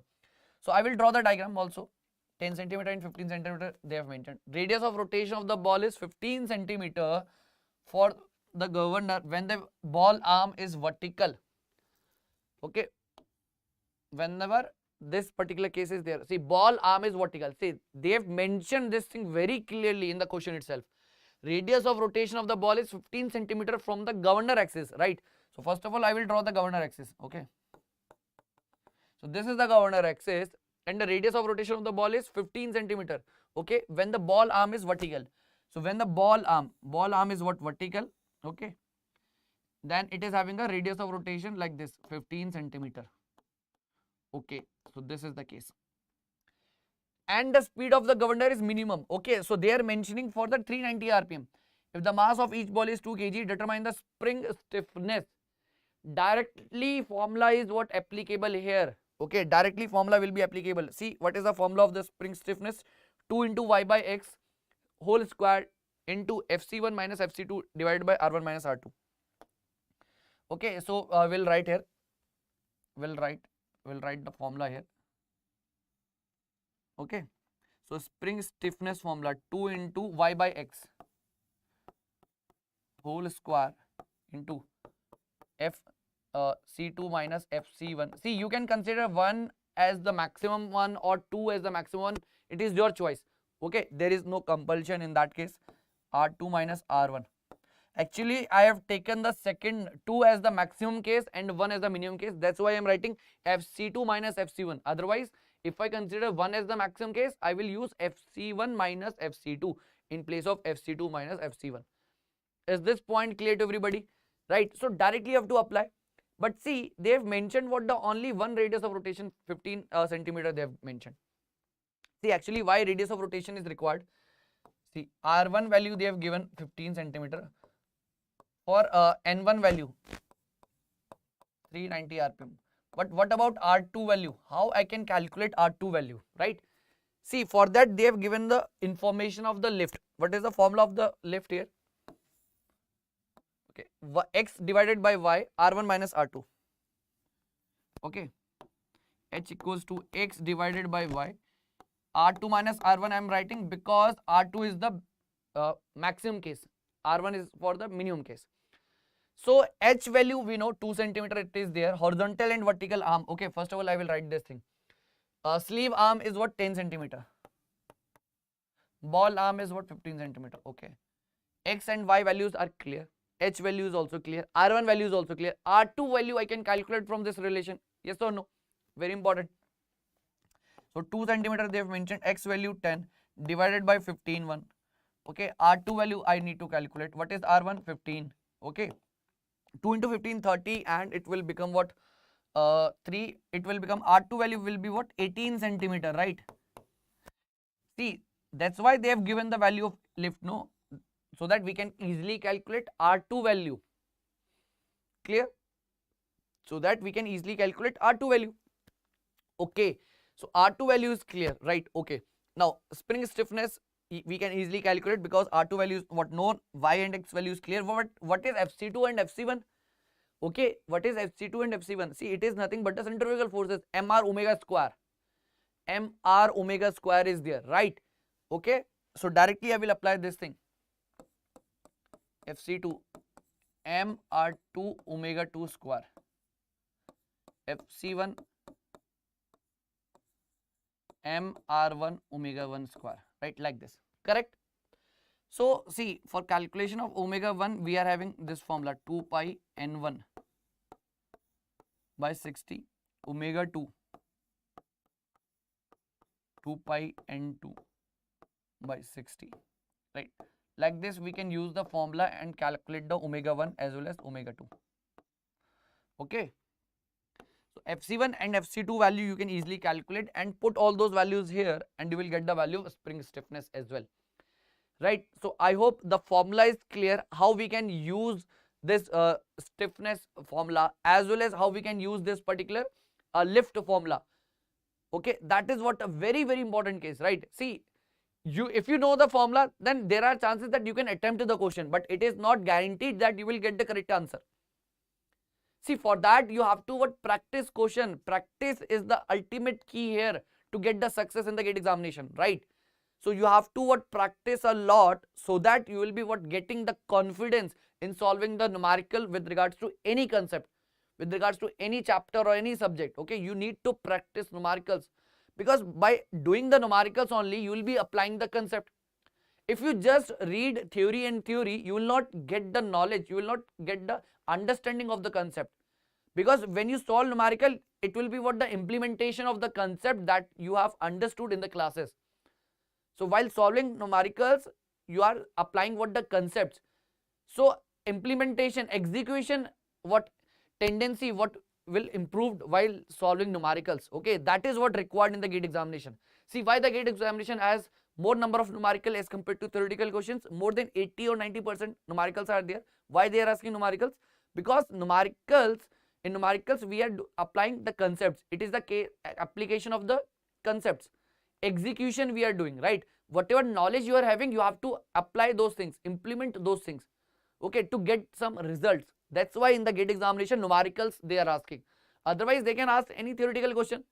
Okay, everyone has the knowledge, but it is very important to understand, if you have the knowledge, it is not that much important. But if you have the knowledge and you are applying those knowledge to get some important results, some conclusions, some interpretations you are having out of those knowledge, after applying those concepts, implementing those concepts or those knowledge, you are deriving some conclusions. That is what required from an engineer, right? I hope this particular point is also clear, right? Because that's why you'd be able to understand, okay, why the numericals are very important. Some student have a tendency to just read theory and theory, right? So you have to overcome this problem, right, by practicing numericals. First PYQ, after that test series question you need to practice. After that test series questions you need to practice. Okay, now moving forward, see, governor case we have discussed. Okay, putting all those values you will get the answer here. Okay, so actually this is the formula we are having, spring stiffness.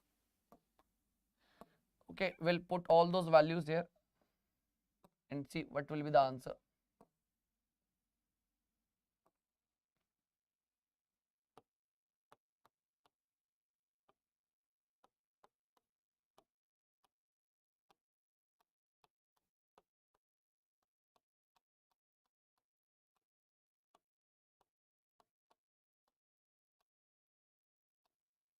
Okay, so putting all those values we will be getting the spring stiffness.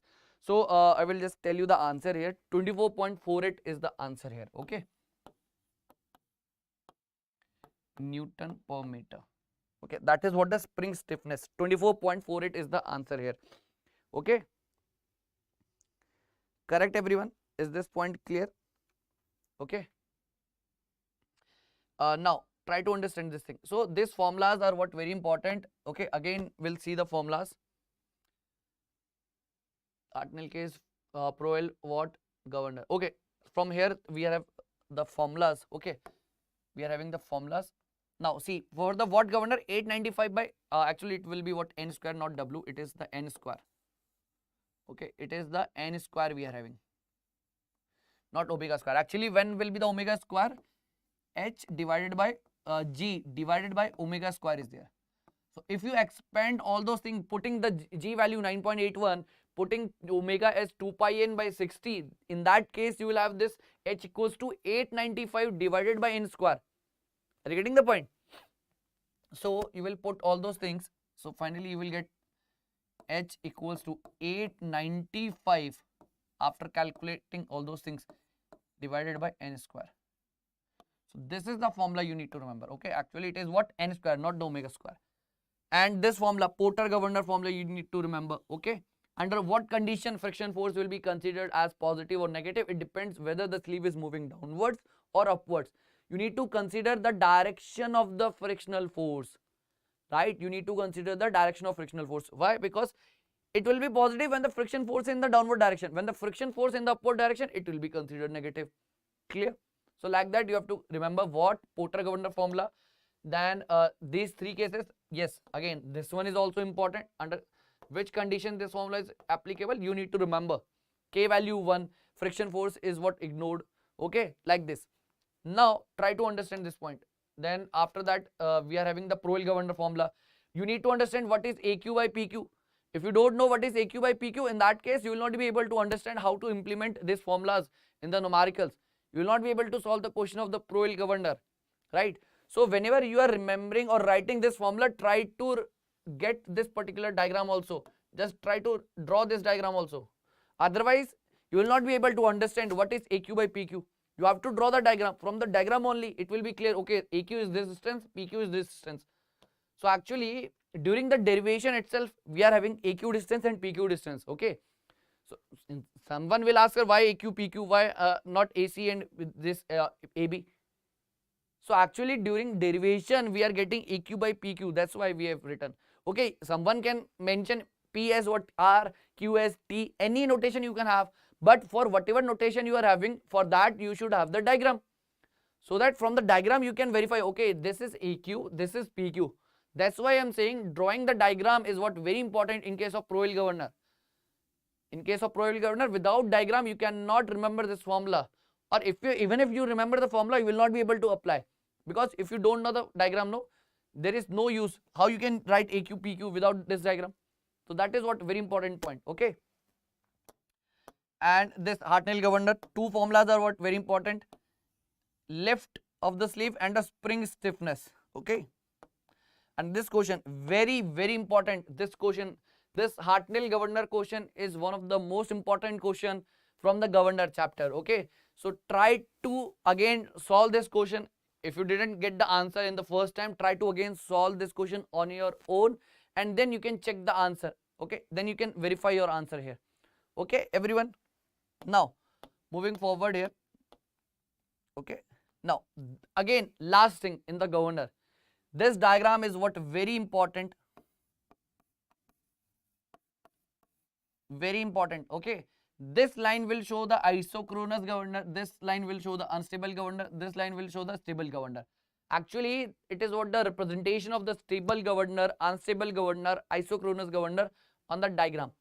What is this one? R is the radius of rotation. That is what the centrifugal force, or the actually it is the controlling force. Better word will be what, the controlling force. But what is the equation of the stable governor? You will use like this. Fc equals to A into R minus what, B. A and B are the constants, right? So this is applicable for stable governor.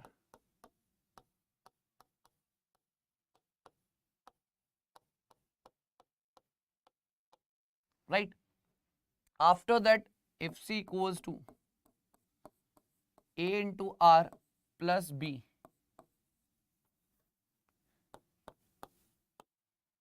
Unstable governor.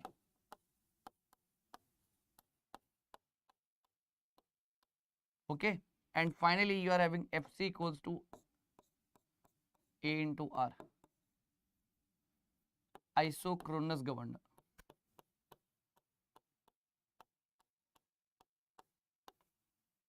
isochronous governor, right? So just try to remember the equation because these are what very important.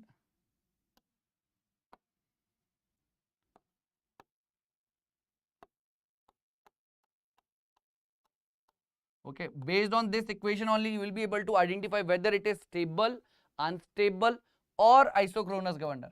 Okay, based on the equation only you will be able to identify the type of governor, right? Because they will be directly giving the diagram also, they will be giving the equation also. So from the diagram, from the equation you should understand, okay, so that you can easily identify, okay, this is the stable one, okay, this is the unstable one. Okay, so from the diagram as well as from the equation point of view, from both the aspects it should be what clear to you which one is stable governor, which is unstable and which is isochronous governor, right? I hope this point is also clear now, right? So just a minute, we'll again, so we have discussed this much things. Now one last thing that we need to discuss here is the camps part. Okay, we need to discuss the camps part, cam and follower, right? Cam and follower, again not that much important, but still 4 cases we should know. What is the acceleration value, what is the velocity formula, 4 cases at least we need to understand. Okay, and directly if you remember the formula then your job is done. Okay, if you remember the formula directly you can solve the questions. Okay, but still it is not that much important. Most important topics are like what, vibration, simple mechanism, gate train and this balancing gyroscope. These topics are what very important in theory of machine. So in cam and follower 4 different cases are there. First, if I talk about uniform velocity,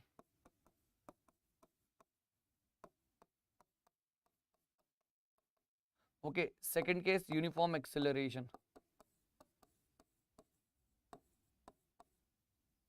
or we can say uniform retardation also. Okay, third case uniform velocity, uniform acceleration, and third case HSM, SHM, simple harmonic motion. Fourth one cycloidal. So these are the 4 cases that you need to understand, right? Cycloidal. Okay, so uniform velocity case, uniform acceleration case, SHM, simple harmonic case, and the cycloidal case, right? Now for each cases you need to understand what are the formulas. Okay, formulas are what very important, so that's why I am writing directly here. Okay, better to remember these formulas directly. In the class we have discussed this thing in detail, right? In the class itself we have discussed this thing in detail, what are the formulas, and we have derived each and every cases. Actually we have derived each and every cases of this cams and followers, right? So directly you need to tell me the velocity formula, acceleration formula, right? So if I talk about the uniform velocity case, first of all, if the velocity is uniform, acceleration will be what, 0, correct? What will be the velocity? It will be h into omega divided by phi. H into omega divided by phi. That is what the velocity we are having. Now, if I talk about uniform acceleration and retardation, then SHM. See, 4 cases are there, different velocities, different accelerations are there. Okay, lot of time confusion will be there. Okay, sometimes you will use this velocity in uniform acceleration, sometime in SHM, sometime in cycloidal. So you need to practice more and more here so that you can correctly revise the formula according to their cases, respective cases. Okay, otherwise the mistakes will be there, right? Otherwise the mistakes will be there. So if I talk about a velocity, it will be h into omega divided by phi. Phi is the actually, see, h is the displacement of the follower and phi is what, the angle turned by the cam. Phi is the angle turned by the cam and h is the displacement of the follower. Omega is the angular velocity, right? So you need to understand what is h, what is omega, what is phi. Let's suppose they are asking velocity of ascent, theta of ascent you will take, phi of ascent, phi represents what, angle of the cam. Phi of ascent you will take h, that is what the displacement you will take, okay, from the lowest position to the highest displacement you will take h, and accordingly whatever the omega is there, that you will take. So you need to understand whether they will be asking ascent velocity, descent velocity. You need to change the angle accordingly. Okay, you need to change the angle. So let's suppose if it is the velocity of ascent, I will write phi A. Phi A represent what? Angle turned by the cam during the ascent. Ascent is what? When the follower is moving from the lowest position to the highest position. Correct? So that is what the velocity we are having as h omega divided by phi. Now, if I talk about this uniform acceleration case, in that case we are having this velocity as what? 2h omega divided by phi, and this acceleration as what? 4h omega square divided by phi. Okay, like this, 4h omega square divided by phi, it would be there. Omega square as well as the square of phi will be there. Okay, so this is the velocity, this is the acceleration. Okay, these are the relation that you need to remember, because see, chances of confusion will be there definitely, for sure. But if you practice, if you remember this formula, practice more and more, definitely you can remember this formula correctly. Otherwise, chances of mixing will be there. In the formula sheets, you need to add this particular point directly. As a summary, you can write for the cam and followers, these are the 4 cases, these are the velocities, these are the basically accelerations. Okay, now if I talk about this SHM case, right? If I talk about this SHM case, it would be what? H by 2 velocity will be what? H by 2 pi into omega divided by phi, right? So see, chances of mistakes will be there, so definitely you have to remember this formulas very carefully. Pi omega divided by phi. Okay, and see, I'm just writing the values here. H by 2 divided by pi omega by phi. Acceleration value you will write like this: h by 2 pi omega square, pi omega by phi whole square. This is for acceleration. And if I talk about cycloidal case, velocity would be like this: 2h omega divided by phi, and acceleration formula would be like this: h into 2 pi into omega by phi whole square, right? So these are the formulas for acceleration and velocities, right? So see, actually what will happen now, some mixings will be there, so just try to ensure you are try to remember this formula correctly. Okay, otherwise chances will be there that you can mix the formulas for the different cases. Okay, so just try to understand this case also. This is the velocity case, this is the acceleration case,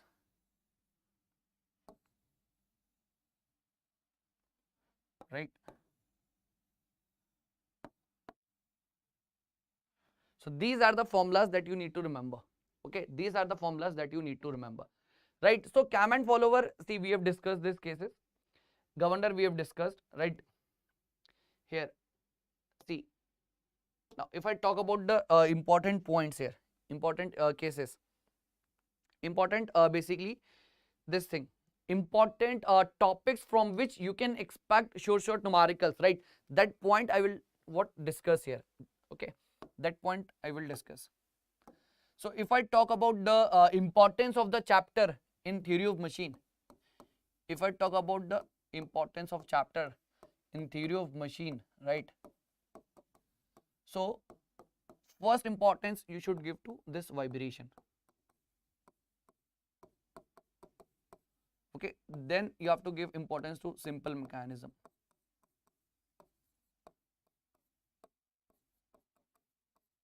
Then third one, gate train.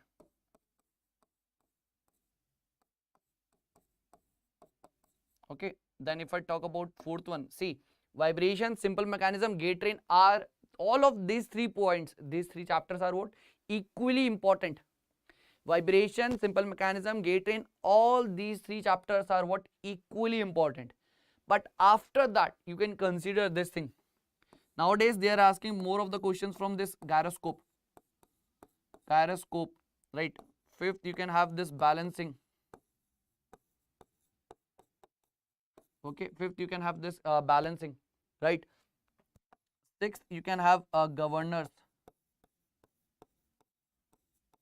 Okay, 7th you are having as this thing, cam and follower. Cam and follower. That order you need to take care, and okay, simple mechanism as well as flywheel we will take care itself. Okay, flywheel we will take. Okay, because in the flywheel what will be there, it is the variation of turning moment that will what study. Okay, turning moment fluctuation we need to what control in the flywheel. So turning moment formula from the slangle slider crank mechanism we'll discuss in the simple mechanism chapter only. So that's why I'm writing here itself. So this is the order that you need to understand. Okay, vibration important, very very important, simple mechanism, flywheel second important, third gate train. So out of these three, see, anyhow you have to what cover this thing, at least you need to cover. Okay, at least you need to cover this part. Okay, very important. Okay, after that this thing. Okay, this one is what important. This is what very very important. Okay, so first part, vibration, simple mechanism, flywheel and the gate train, these three are what very very important. And in the second, gyroscope and balancing is what very important part. In the later you can have this governor and the cam follower, less important parts. So if you are having what difficulty in managing the time, and the last if you want to focus on the selected chapters, in that case you should follow this order: vibration, simple mechanism, gate train, gyroscope and balancing, right? But if you are preparing from the start only, in that case you have to cover each and everything, right? See, to get the maximum marks, there is one requirement: you have to cover complete syllabus. Every part of the syllabus you have to prepare. Okay, preparation is in your hand, right? Preparation is in your hand, right? So you have to work on that. Okay, you have to work on your preparation, right? Whatever exam, in whatever questions they will be asking, that is not in your hand. Okay, so you have to what practice a lot, solving more number of numericals in the mock test. Okay, see, why we are again and again saying this mock test series are what very important.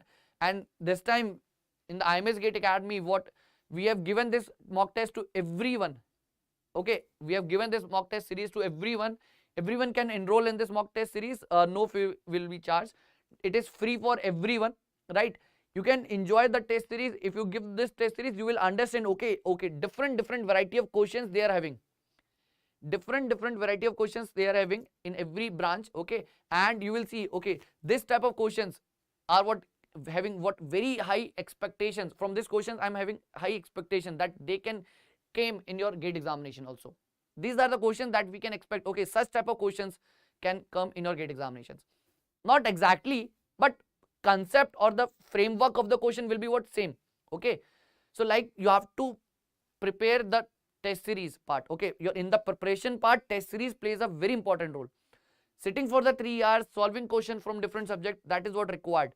And not one test series, at least 5 to 10, at least 10 mock tests you should give, so that you will have a better understanding which particular strategy I need to follow. This strategy I need to apply, so that I will be what getting the maximum marks. Okay, so different strategy you can apply. Okay, and day by day your marks in the mock test will also improve. Clear? So I hope this particular concept is also clear. This is the order that we need to follow in our preparation phase of the theory of machine. So I hope you enjoyed the session a lot. And see, this is the completion of this theory of machine. Okay, we have discussed everything from the vibration, simple mechanism, gate train, gyroscope, balancing, governor and cam follower. See, cam and follower is not that much important, so that's why we have written on the formulas. But in the vibration we have solved more numerical. Simple mechanism we have solved every questions, right? Gate train we have solved question. We have understood what is the line diagram, because in the GATE examination definitely they will give the gate train in the line diagram only. You need to interpret the line diagram and you have to convert the line diagram into general diagram. Okay, so that it will be what very easy to solve the numerical. Then the gyroscope. In the gyroscope we have discussed the difficult one question, right, in which pitching down is there.